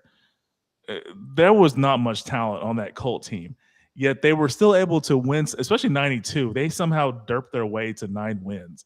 I don't even know how they did that. Ray Donaldson is an elite center. I'm glad he was on the Cowboys in 95. And honestly, when we talk about the best teams of the 90s, the Super Bowl champions, now that I'm thinking about this, I'm going to talk about that 95 Cowboy team. I know they're not going to be considered the best champion of the 90s, but they should be. They just had that blip in December. Really? If they did not have that blip, if they had just won 1 or 2 of those games, if they had beaten Washington, it would change our minds completely about that 95 team. They were so dominant. They were so dominant that season. So they get hurt by 3 things.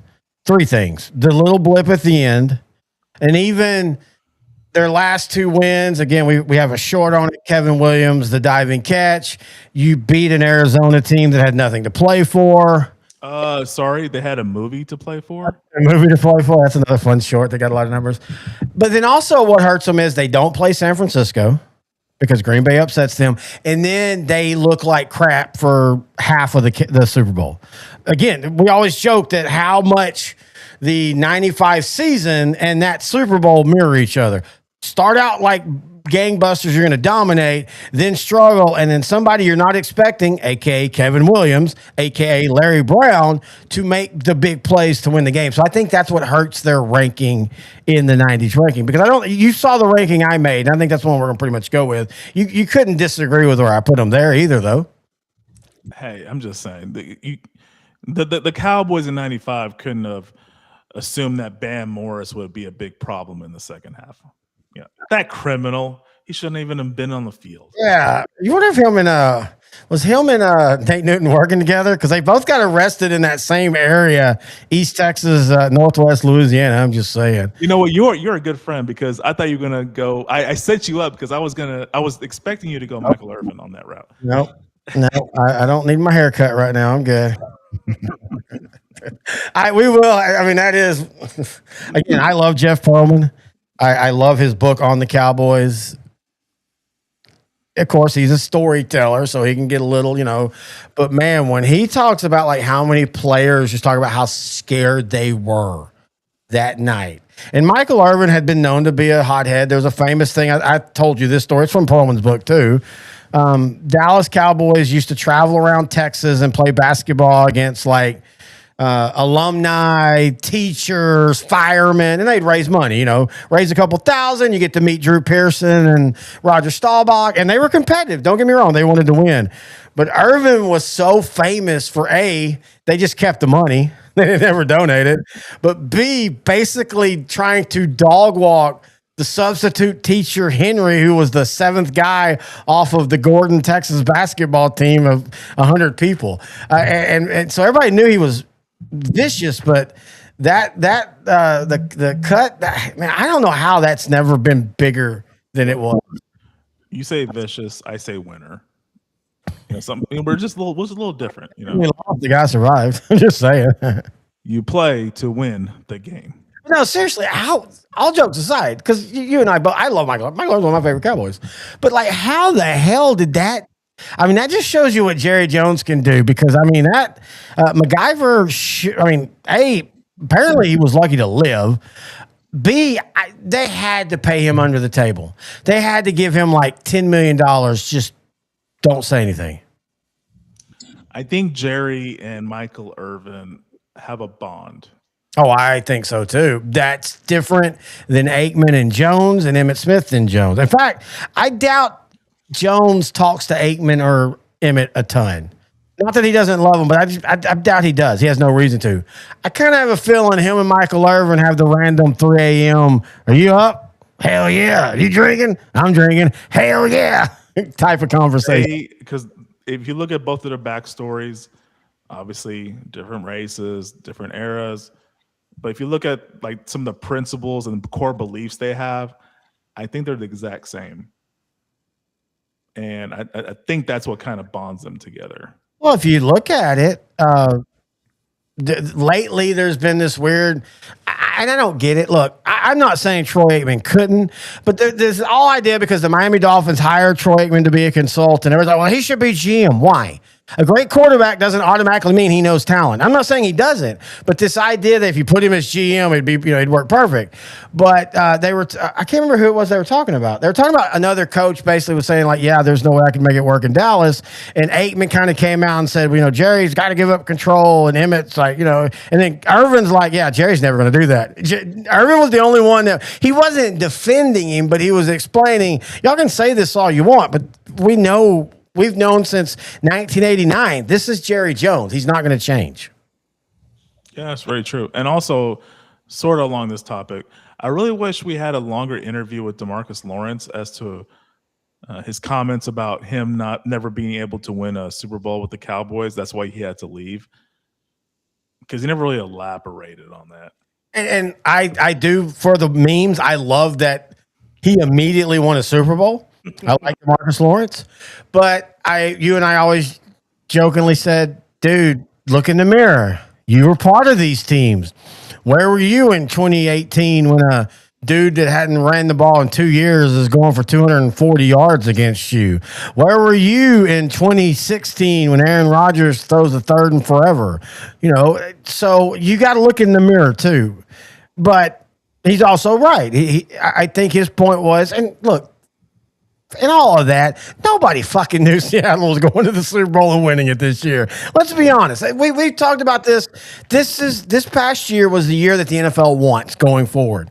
Dude, 2025 was the drunkest season in NFL history. It's going to get drunker. They outdrank the season. Yes. Oh, I like that. That's going to be our new year-end recap shows. 1990, 2027 outdrank. Because this is how it's going to be going forward. Now, Patrick Mahomes being healthier will bring them back up. But you still, in my opinion, you've got 5 teams on each side of the conference that could win. And then you've got 2 or 3 more that it wouldn't shock me. All jokes aside, folks, it wouldn't shock me if Dallas finally broke through and got to the Super Bowl. Young defense, it finally, connects. And we've seen since 2010, the first defensive coordinator sucks, and then the second one's pretty darn good, and we get to keep them. Now, the only problem is Christian Parker's more like Dan Quinn. He's not going to stay for 6 years. He's too young and popular right now. I mean, yeah, and if Dallas does, let's say Dallas finishes a top 10 in defense and they go to the NFC title game, he's getting interviews and probably a job next season. Oh, if you get the Cowboys to NFC title game for the first time since the 95 season, he's already the top candidate for 2027. If they get to the NFC title game, do you put Brian Schottenheimer on the Ring of Honor? I mean, yo. By the way, that's a show. We've had some ideas for shows, and we still got 9,000 people. It's a quiet night, but we have a lot of people watching. A couple of our ideas of show. Did you see the one I sent you earlier, which I think would be really, really fun? No. What'd you send me? Okay, now that I say that, I go look because I don't remember. Someone's outdrank the coverage. Outdrank the coverage, sir. All right, let me go. It was a really good idea, though. I promise you, a really great idea. Greatest idea ever. Hang on. The funny thing, once you say it, I'm like, oh yeah, I remember reading that. You didn't react to it, but here we go. Hang on. Oh yeah, going back to the All Decades team. Another fun series. Did they get it right? The 1990s All Decade team. Go through the list. That kind of stuff. Okay, maybe I misread that, but yeah, that sounds like a good discussion. That'd be fun. Because somebody, and what gave me that idea was somebody posted, and you know this, and if you don't know this, is a little tidbit. Jimmy Smith, the great wide receiver for Jacksonville, who should definitely be in the Hall of Fame, was drafted by Dallas. He was hurt. He couldn't play. They ended up doing an injury settlement, which always sounds worse. That's how the team play. That's how teams pay players that can't perform after the cap. You do these injury settlements, it doesn't count against the cap. But he has always said that Michael Irvin was his mentor. Like, that's where I learned to play. And I guess also do cocaine, because Jimmy Smith famously did cocaine. You're getting off topic. Let's just stay on topic, please. Anyway, and he just pointed out, and different eras and different styles in different teams, but Jimmy Smith has better stats than Michael Irvin. And it wasn't to say that that's why Michael Irvin doesn't belong in the Hall. It's the exact opposite. Jimmy Smith belongs in the Hall with him. And that's where I got started thinking, because I started looking at all the NFL Hall of Fame All-Decades team. And for the most part, they get it right. But again, if you haven't put that person in the Hall of Fame, obviously there's somebody else at that position that's debatable as too, like Leroy Butler and Darren Woodson. Never say anybody had better stats than Michael Irvin, please. Thank you.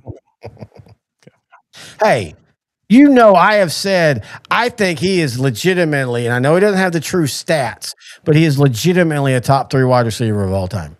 Like, I mean, he doesn't need to have the stats when he performs and he helps the team go up 4 touchdowns. I'm just saying. These other guys, they're just getting garbage time stats. Let's just be honest with you. That Jerry Rice fella, I mean, who is he even really? Okay, this is out of nowhere.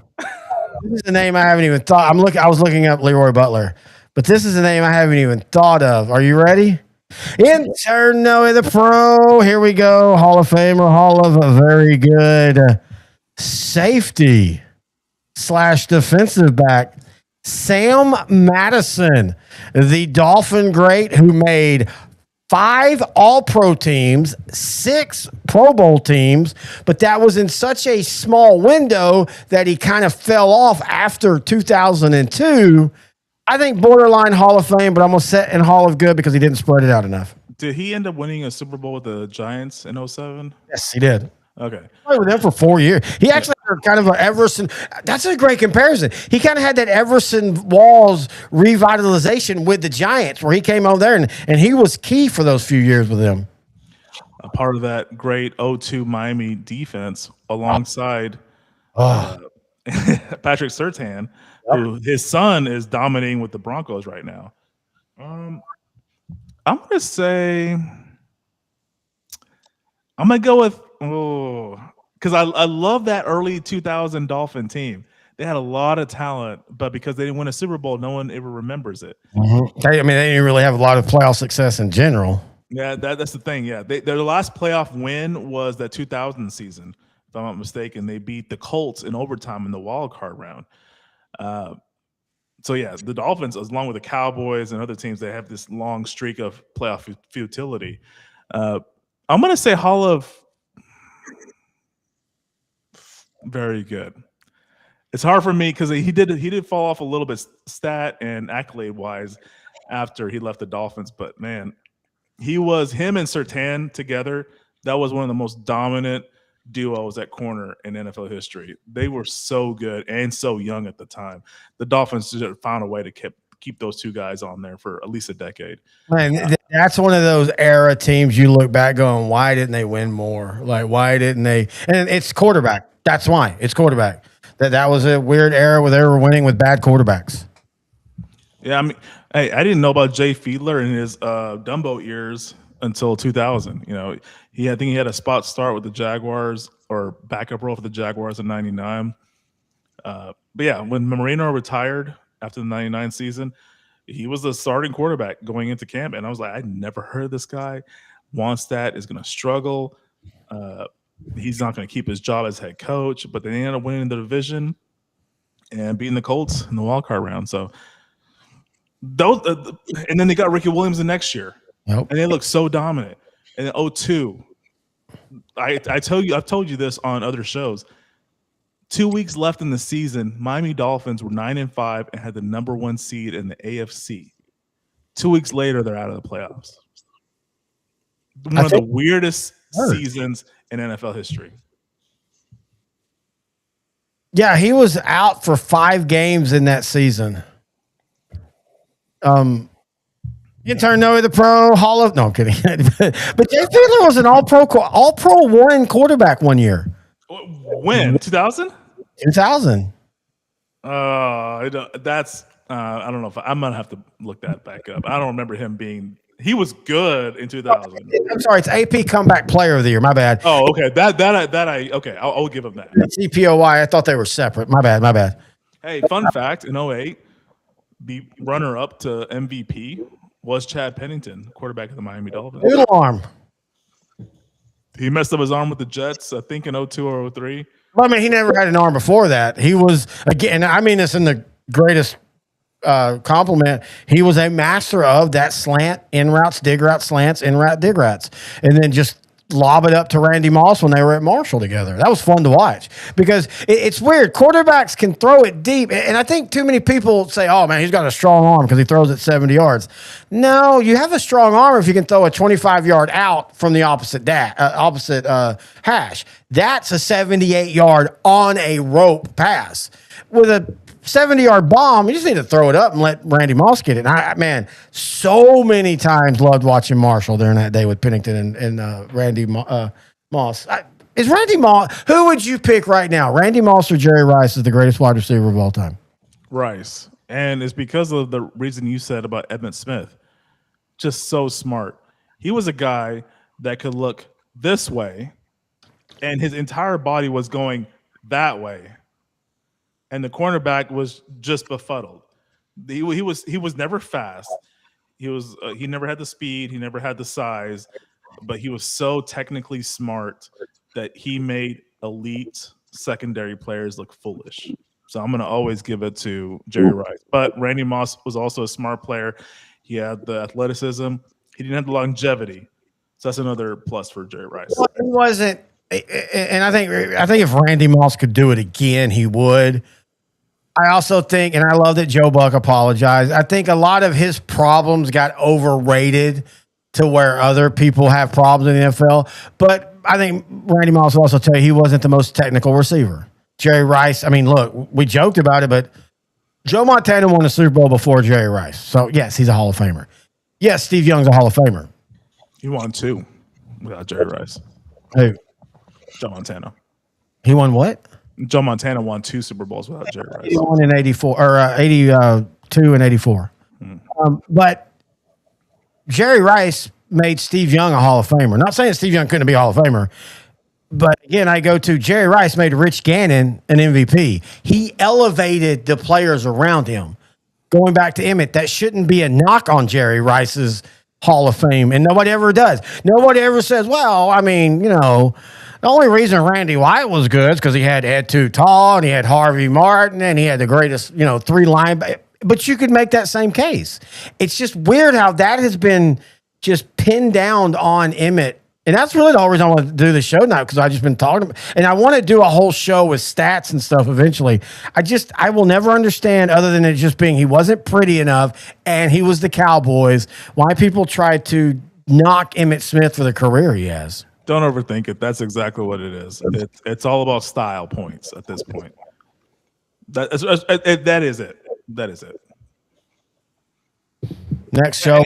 You know about Randy Moss, though? I will say Bill Belichick gave him one of the best compliments. He said he was probably one of the smartest football players he's ever met in his life, just because he learned so much about offense because of Randy Moss, believe it or not. The career rehabilitation of players like Randy Moss and Allen Iverson is so satisfying to me. And I'm saying this as a cisgender 51, God damn it, white male. Let's be honest, some of the Allen Iverson stuff, practice, Larry Brown, some of the Randy Moss pulling his pants down, pretending and all that, it's because of their race. That became hot focal points. So I love the career rehabilitation now when everybody's like, dude, Allen Iverson was the best basketball player at the time. He just, he couldn't do like size things because of Jordan, but that's the guy who was the smartest guy. Same thing with Jason Williams, the point guard. His career rehabilitation, as people have really stepped back and been like, that dude overcame so much because of drug issues and stuff. And people, you go look at his career, A, he played forever, and B, he was on some pretty damn good teams. Yeah, White Chocolate was pretty good, man. He was one of my favorite players back in the late 90s, early 2000s. It was always in sports when I played, even in sports now in video games, I like to be the facilitator.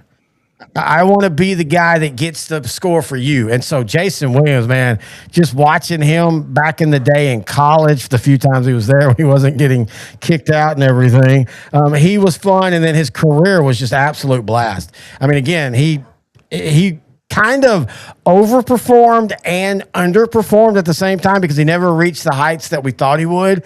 But he also became an NBA champion and had like a 17-year career. Yeah, and well, he won that championship with the Heat against the Mavericks. So I loved him 100%, but not right now. Yeah, no, I agree. But we're talking about that too. Memories of And One and mixtape. Were you into that? Mixtape, sort of, yeah. You weren't real big basketball back then, were you? No. When did you start getting into other sports outside of football?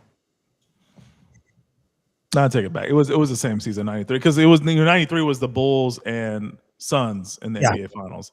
So I watched that. Right after his dad passed away, he retired, started to play minor league baseball. That finals was great. The characters in basketball drew me in, like Barkley, Larry Johnson, Grandmama, man. Yeah, and there was like a lot of little other players I like. Like I liked Del Curry's, Steph Curry's dad. Yeah, for the Charlotte Hornets. I've been telling people like Del Curry and Steph Curry, if they just flip flop, they would have probably had the same career. Yep. I think Steph Curry would have had the same career as his dad in the 90s, and I think Del would have had the same career as his son in today's NBA. No, just like the Bulls in general, Bill Cartwright's awkward shooting style, the emergence of Chris Webber, somehow the Spurs getting lucky and drafting Tim Duncan in 97 and then Wemby almost 20 years later, or over 20 years later. It's just like little things like that, like the 99 Knicks. Larry Johnson gets a 4-point play to beat the Knicks or to beat the Pacers in 6 games in the conference final. Like this is like little memories like that I still remember. But yeah, 93. I mean, that was when I did watch the NBA. I watched all the sports. I remember the Phillies and Blue Jays in the World Series in 93. I mean, that was a great year for me, especially Joe Carter ends the season with a home run. That's only happened twice, including that moment in baseball history. Yep. I'll tell you one of my favorite NBA players, and I've told you this before, but Glenn Rice. Loved it. Yeah. In the wing from 1995 to 2000 was just deadly. He went and he had what's the name? What's the dude that came to the Mavericks and had the one great playoff game? The European Peja Stokovic. He had that in 2000. People forget that in 2000, Kobe Bryant missed part of a game because he hurt his ankle, and Rice stepped up and was Rice of old. He went 21 points, and that's what Peja did in against the Lakers. Actually, I think it was in the deciding game against the Lakers. Peja just goes off and has like 6 3-pointers, and then he didn't do anything else the rest of the series or the rest of the playoffs. But he won his title there. But yeah, I always loved watching Glenn Rice. He was just fun to watch. He was definitely fun. I watched those teams that were emerging, like the Hornets, the Heat. The Nuggets with LaFonso Ellis and Dikembe Mutombo shaking that finger. I'm trying to think of other teams that I liked during that time period. Go ahead. No, go ahead. The Mavericks weren't really that good in the 90s, so I was still a fan. I love their uniforms, but they weren't for me. I was trying to find other reasons to watch. I love that style of basketball back then. I don't let people crap on it now because it's more fast-paced, more points. But no, I loved it, man. It was good memories. And I love the NBC music, Marv Albert. A lot of good memories, man. And then hockey, 93. It was two of my favorite uniforms playing the Stanley Cup Finals that year. Montreal Canadiens, the last Canadian team to win the Stanley Cup championship. Yep. And the LA Kings. One of the best looking uniforms of all time. I'm glad they brought them back. Yeah. White. And I'm still mad at you for not telling me that they brought him back. I didn't know you didn't know.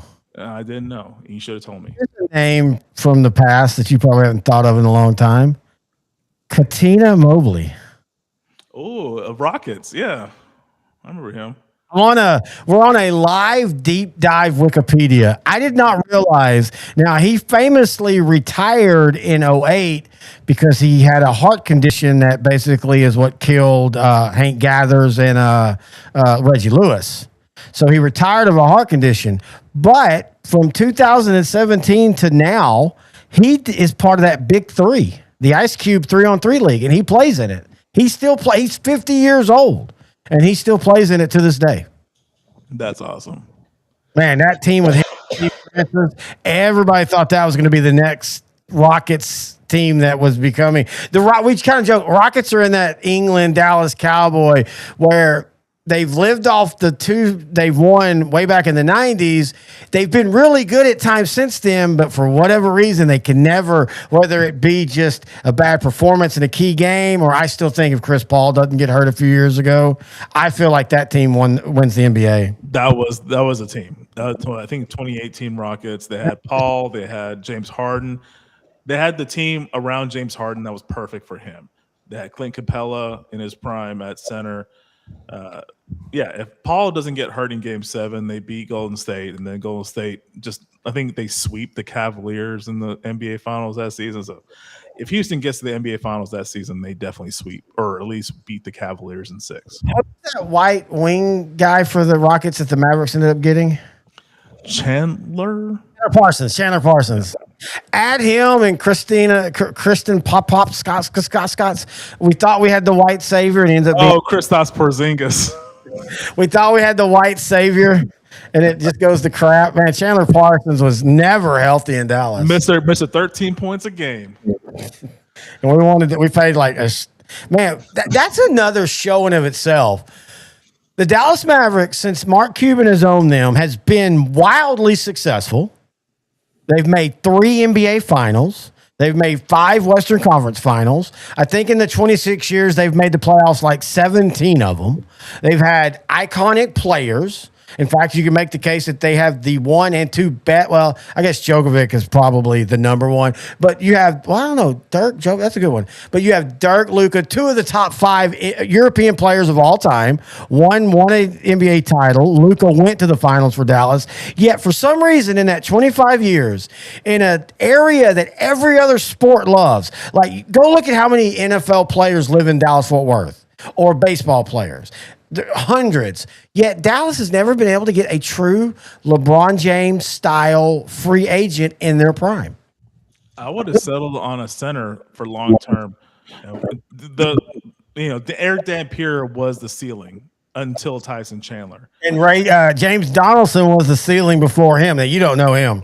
I remember of him from back in the day. But Eric Dampier, and I say this with all love, were 2 peas in the pod with how they played. They were really, really good until they were going, and you can't blame them, but they were really, really good until they were going up against the Kareems or the Shaquilles. And it was sad because, I mean, again, really good. And I really, like, by all accounts, a really, really good guy too. But yeah, I'm trying to see a picture. I have a friend that knows him personally, and he says he's a really good guy. But then we finally get Tyson Chandler, and we can only have him for 1 year. Well, that's asshole's fault. Cuban? Yep. You remember what happened, right? No, I just remember. I just assumed he wanted James Donaldson. Oh yeah, beautiful jersey, by the way. They need to go back to that. I know Cuban doesn't like it, but he's not the man. No, so famously, Cuban basically tried to bet that because the lockout happened right after the season. Like, in a way, Dallas's championship, it wasn't like truncated, but you didn't get to really enjoy it because you immediately went into a lockout. So he tried to bet that the lockout would change fundamentally how everything was. And so what he thought was going to happen was he was going to be able to re-sign these guys who were older for less money. And then the negotiations went closer to the players, and he didn't sign them. I hate that. Like, I get it. You tried. But what frustrates me after that is, and I love Mark Cuban, but for all the talk about it, they wasted 6 prime years of Dirk. Dirk was still good for 6 years after that title. People have that misremembering of the narrative of, well, that he won the title and then he was done. No, he was still really, really good. They just didn't build a team around him. Yeah, it was very frustrating, man. There was so many good years there, and it was just wasted. You still had some of the makeup of that team that won the championship, but that slowly went away. Everybody started getting older. So, all right, so give me your score tonight, Belgium versus U.S. Game's about to start in 2 minutes. I'm going to say U.S. 1, Belgium 0. I'm going to go with the upset in U.S., but I think it's going to. I think the only way U.S. can win is if they win with scoring. Their defense is not bad, but they just. I don't trust them against good offenses. So I say they win 3-2 in. Or they go 2-2 and they go to penalty kicks. Oh, okay. And then the red card man himself steps up, puts it in the top corner to win it. And then he shoots the fingers to the Belgians, and then we talk about race on our next show. Perfect. Anything else you want to talk about? Baseball? Yeah, I was going to say baseball. We've been on this show for 2 hours. We hadn't talked about baseball at all. All-Star break's coming up. What do you think of the season so far? I know it's the Dodgers and everybody else, but is there a team that can compete with the LA Dodgers? I mean, you're going to get somebody in the playoffs just like Toronto did. Somebody's going to be, hot and, have just enough. So I think they will. Do I think the Dodgers win? Yes. Do I think the All-Star teams are kind of crappy this year? Yes. And I don't mean that just because only one Ranger made it, but Josh Young should have made he's the top one of all the all-snubs list. But also, and I have no problem with fan voting. I think that's what makes the All-Star games fun. But we have this concentrated voting now. And it's not new, don't get me wrong. But there is no reason that Vladimir Guerrero Jr. should have got voted into the All-Star.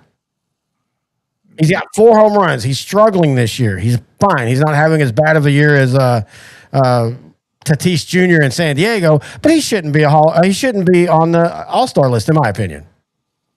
Yeah, I agree. I mean, there needs to be more of a weighted average, I think, especially for the starters. I think the starting lineup should mean more in this case. Do you think the White Sox can actually close it out and actually win the division? Let's go to the standings real quick. We'll go through. We'll finish the show we'll just go through all the standings, okay? Okay? Yes, sir. AL East, it's Tampa and New York's to lose. Hang on. I remember when I first had the internet. Wasn't it fun? Yeah. We Tedla 6969 at AOL.com. All right, so let's go to the AL East. You're right. Right now, the Rays and Yankees are stretching it out. The Yankees have been really streaky. Like they'll win 5 in a row and then lose 5 in a row and such. Like their last 10, they're 1-9. Man, the Orioles, and I told you this when Texas beat them in that playoffs, I told you that might have been the window. Everybody's, they're young. They're going to be fine. They still haven't won a playoff since then. They didn't make the playoffs last year. They're not making the playoffs this year. And all of a sudden, it feels like the Orioles might be headed to a rebuild. Yeah, I mean, the Red Sox, Orioles, they've really disappointed. I know the Blue Jays have had injuries, but yeah, the Orioles, they're young. They should not be in this position right now. So that kind of sucks that as soon as they got good, now they're going to have to rebuild. It might not be the case. But I think the Rays are going to pull it out in that division. They have a lot of good youth and health right now. The first round. The Rays are like the Milwaukee Brewers of the AL. Good comparison. Such a good regular season team, but then they just kind of crap the bed in the playoffs. Because you win in the regular season with depth, and that's what they have. Both of them consistently have had. The Brewers have had, both of them have had it for 15 years. People forget that Doug Melvin, the former Ranger GM that built the late 90s teams that won divisions but couldn't get further, built that Milwaukee resurgent team 15 years ago. And since them and the Devil Rays, or the Rays, whatever the hell they're called now, they're built for the regular season, which is great until you get into the playoffs. Yes, sir. All right, so let's go to the Central. All right. No, I don't think White Sox holds on. In fact, I might shock you. I think the Detroit Tigers end up coming back and winning this division. Ooh, are you betting on their Skubal getting healthy and coming back? I feel like this whole team, if you look at and the reason I'm high on this right now is because, as I told you at the beginning of the show, we went to Marshall, my hometown, had July 4th with my parents, and we were watching the Ranger games, who Detroit beat the crap out of them this weekend. And all the metrics for the Tigers are better than their record. Now, that doesn't mean it'll reverse, but I'm a big believer in you always go to your average. And I feel like the Tigers will have a big second half and end up winning this division. I do think the White Sox will stay in the playoff race for the whole season. Sounds good. All right, let's go to the American League West. I think at the end of the day, it's going to be Astros, Rangers, and Mariners all within 5 games of each other. It'll go just like it was 2 years ago or 3 years ago when the Rangers won the World Series. People forget the Rangers went into that playoff series with Seattle with the chance to be the number 2 seed. Then immediately loses 3 or 4 to where that last game, if they would have lost, the Rangers, who won the World Series, would have missed the playoffs. I feel like that's how it's going to be this year in this division. I'm going to say the Mariners will pull it out, but Texas will get a wild card. Yeah, I agree. And the Athletics get to 80 wins. I don't know, man. I feel like they're starting to kind of run out of gas. They've really struggled lately, and we'll see. As you can see by the record, they really like playing away from Sacramento. Yeah, no shit. Astros are getting healthy. Now, see, that's the team for all of the AL. If the Astros get fully healthy, with how the AL this year, they can freaking go to the World Series. Yeah, I mean, they still have the pedigree. They still the guys are older, but they're still good. Yep. All right, let's go to the National League East, which has just been absolutely fascinating. Such an amazing run. There are going to be 2 teams out of this division that will probably have winning records and miss the playoffs, but the Braves have been phenomenal. They've bounced back. We all kind of felt they would as long as they got healthy again, but you've been talking about it to me every day. The Phillies' resurrection with Donnie Baseball as their manager has been absolutely fun. Yeah, I've been trying to send you their record every time the Phillies win a game. They've been, I think, at least 20 games over 500 since Don Mattingly became the interim manager. I like the Phillies right now. I think the Braves will still hold on to win the division. You and I talked about it in the pre-show for the season that the Braves would either be like the Blue Jays last year, either really, really good or really, really bad. Right now, they're really, really good. And also, kudos to the Marlins and Nationals. They've been having some pretty solid seasons. Yeah, the Nationals especially has kind of been surprising. The Nationals are one of those teams that, like we talk about the Mavs and hopefully not the Rangers, but they're one of those teams that won that. Where the hell did that come from, World Series? I think they did make one more playoff after that, but they haven't done anything since then. Yeah. It's been more of a rebuild the last few years. All right, let's go to the NL Central, which to me is the most enjoyable. Unfortunately, the Pirates are doing what they've done the last 4 years. They start off hot. Everybody talks about, hey, this could be the year, and then they start to fade back. The Brewers, I mean, we talked about they look unbeatable in the regular season, but I don't trust them in the playoffs.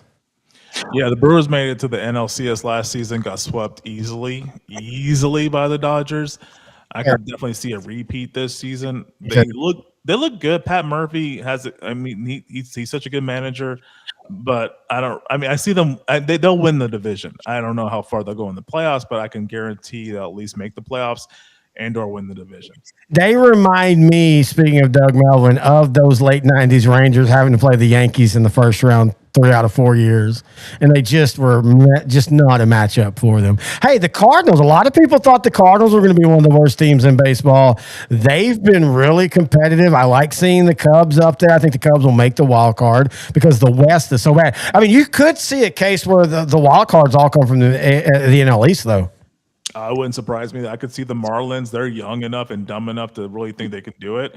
The Nationals are also young and dumb enough where I could see them also going on a roll. I could see the Phillies, Marlins, and Nationals all making it, which would suck for the Cubs and Cardinals. But, yeah, I could definitely see that happening.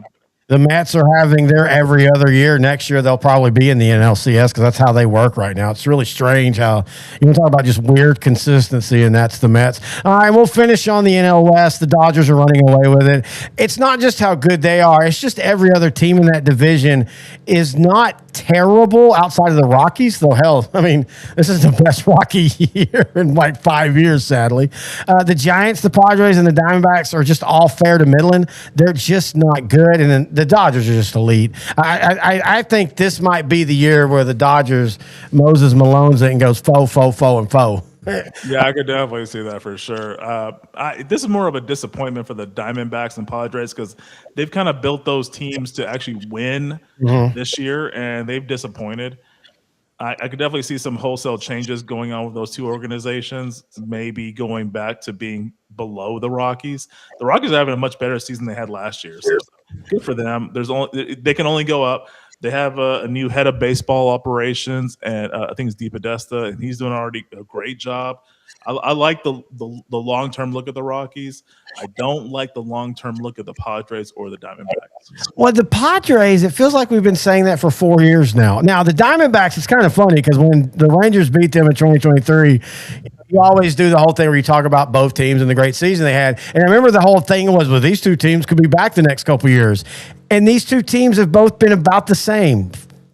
10 games under 500.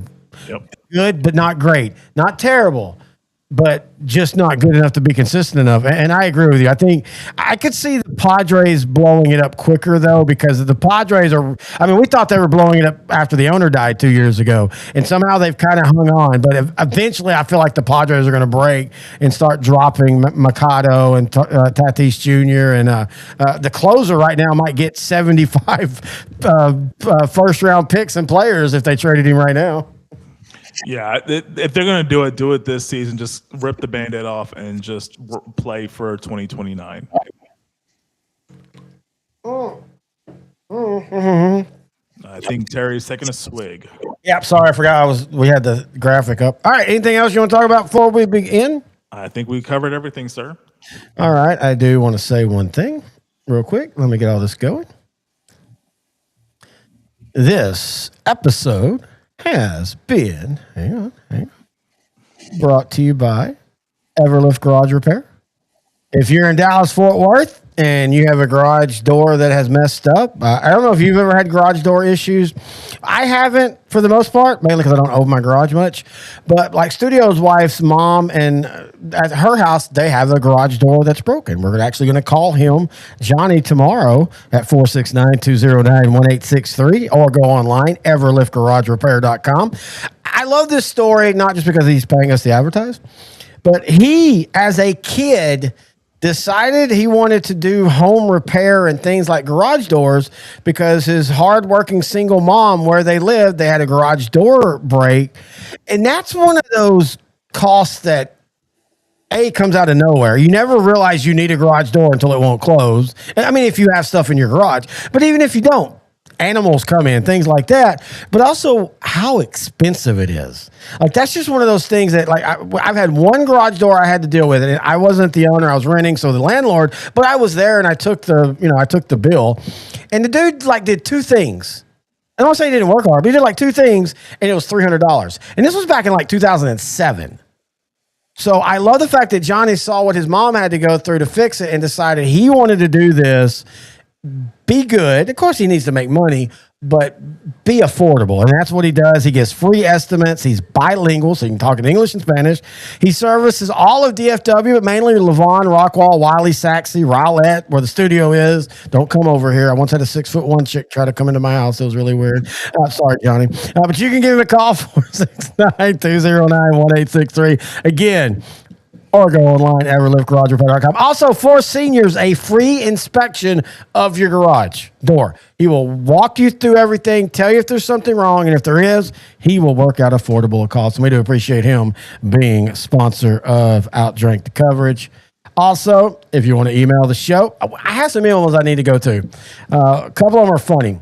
Actually, I want to go through one now. We still got 9,000 people. What are y'all doing? Soccer started. I don't like soccer. America. I want to say this, though. I got an email talking about How do you, me, and you, intern Noe, the pro of the commission, the one-time fantasy football champion, how do you view people like Stephen A. Smith and Skip Bayless who talk sports and get paid lots? Do you view them as grifters like maybe political people who have shows and say things just to get that engagement? Do you think of them as grifters? I think of them as actually very knowledgeable, but they found a demand in the market for entertainment, and they just went to 11 Yep. in the entertainment spectrum. They just decided to go full entertainment, less on facts, more on emotion, and more on feeling, more on pomp and circumstance. And because they knew they would get paid more doing it that way. And you know what? To their credit, they were right. People watch that, unfortunately. It's garbage, but they watch it, and I can't blame them. I'm not going to blame them. I'm going to blame the people that actually watch them.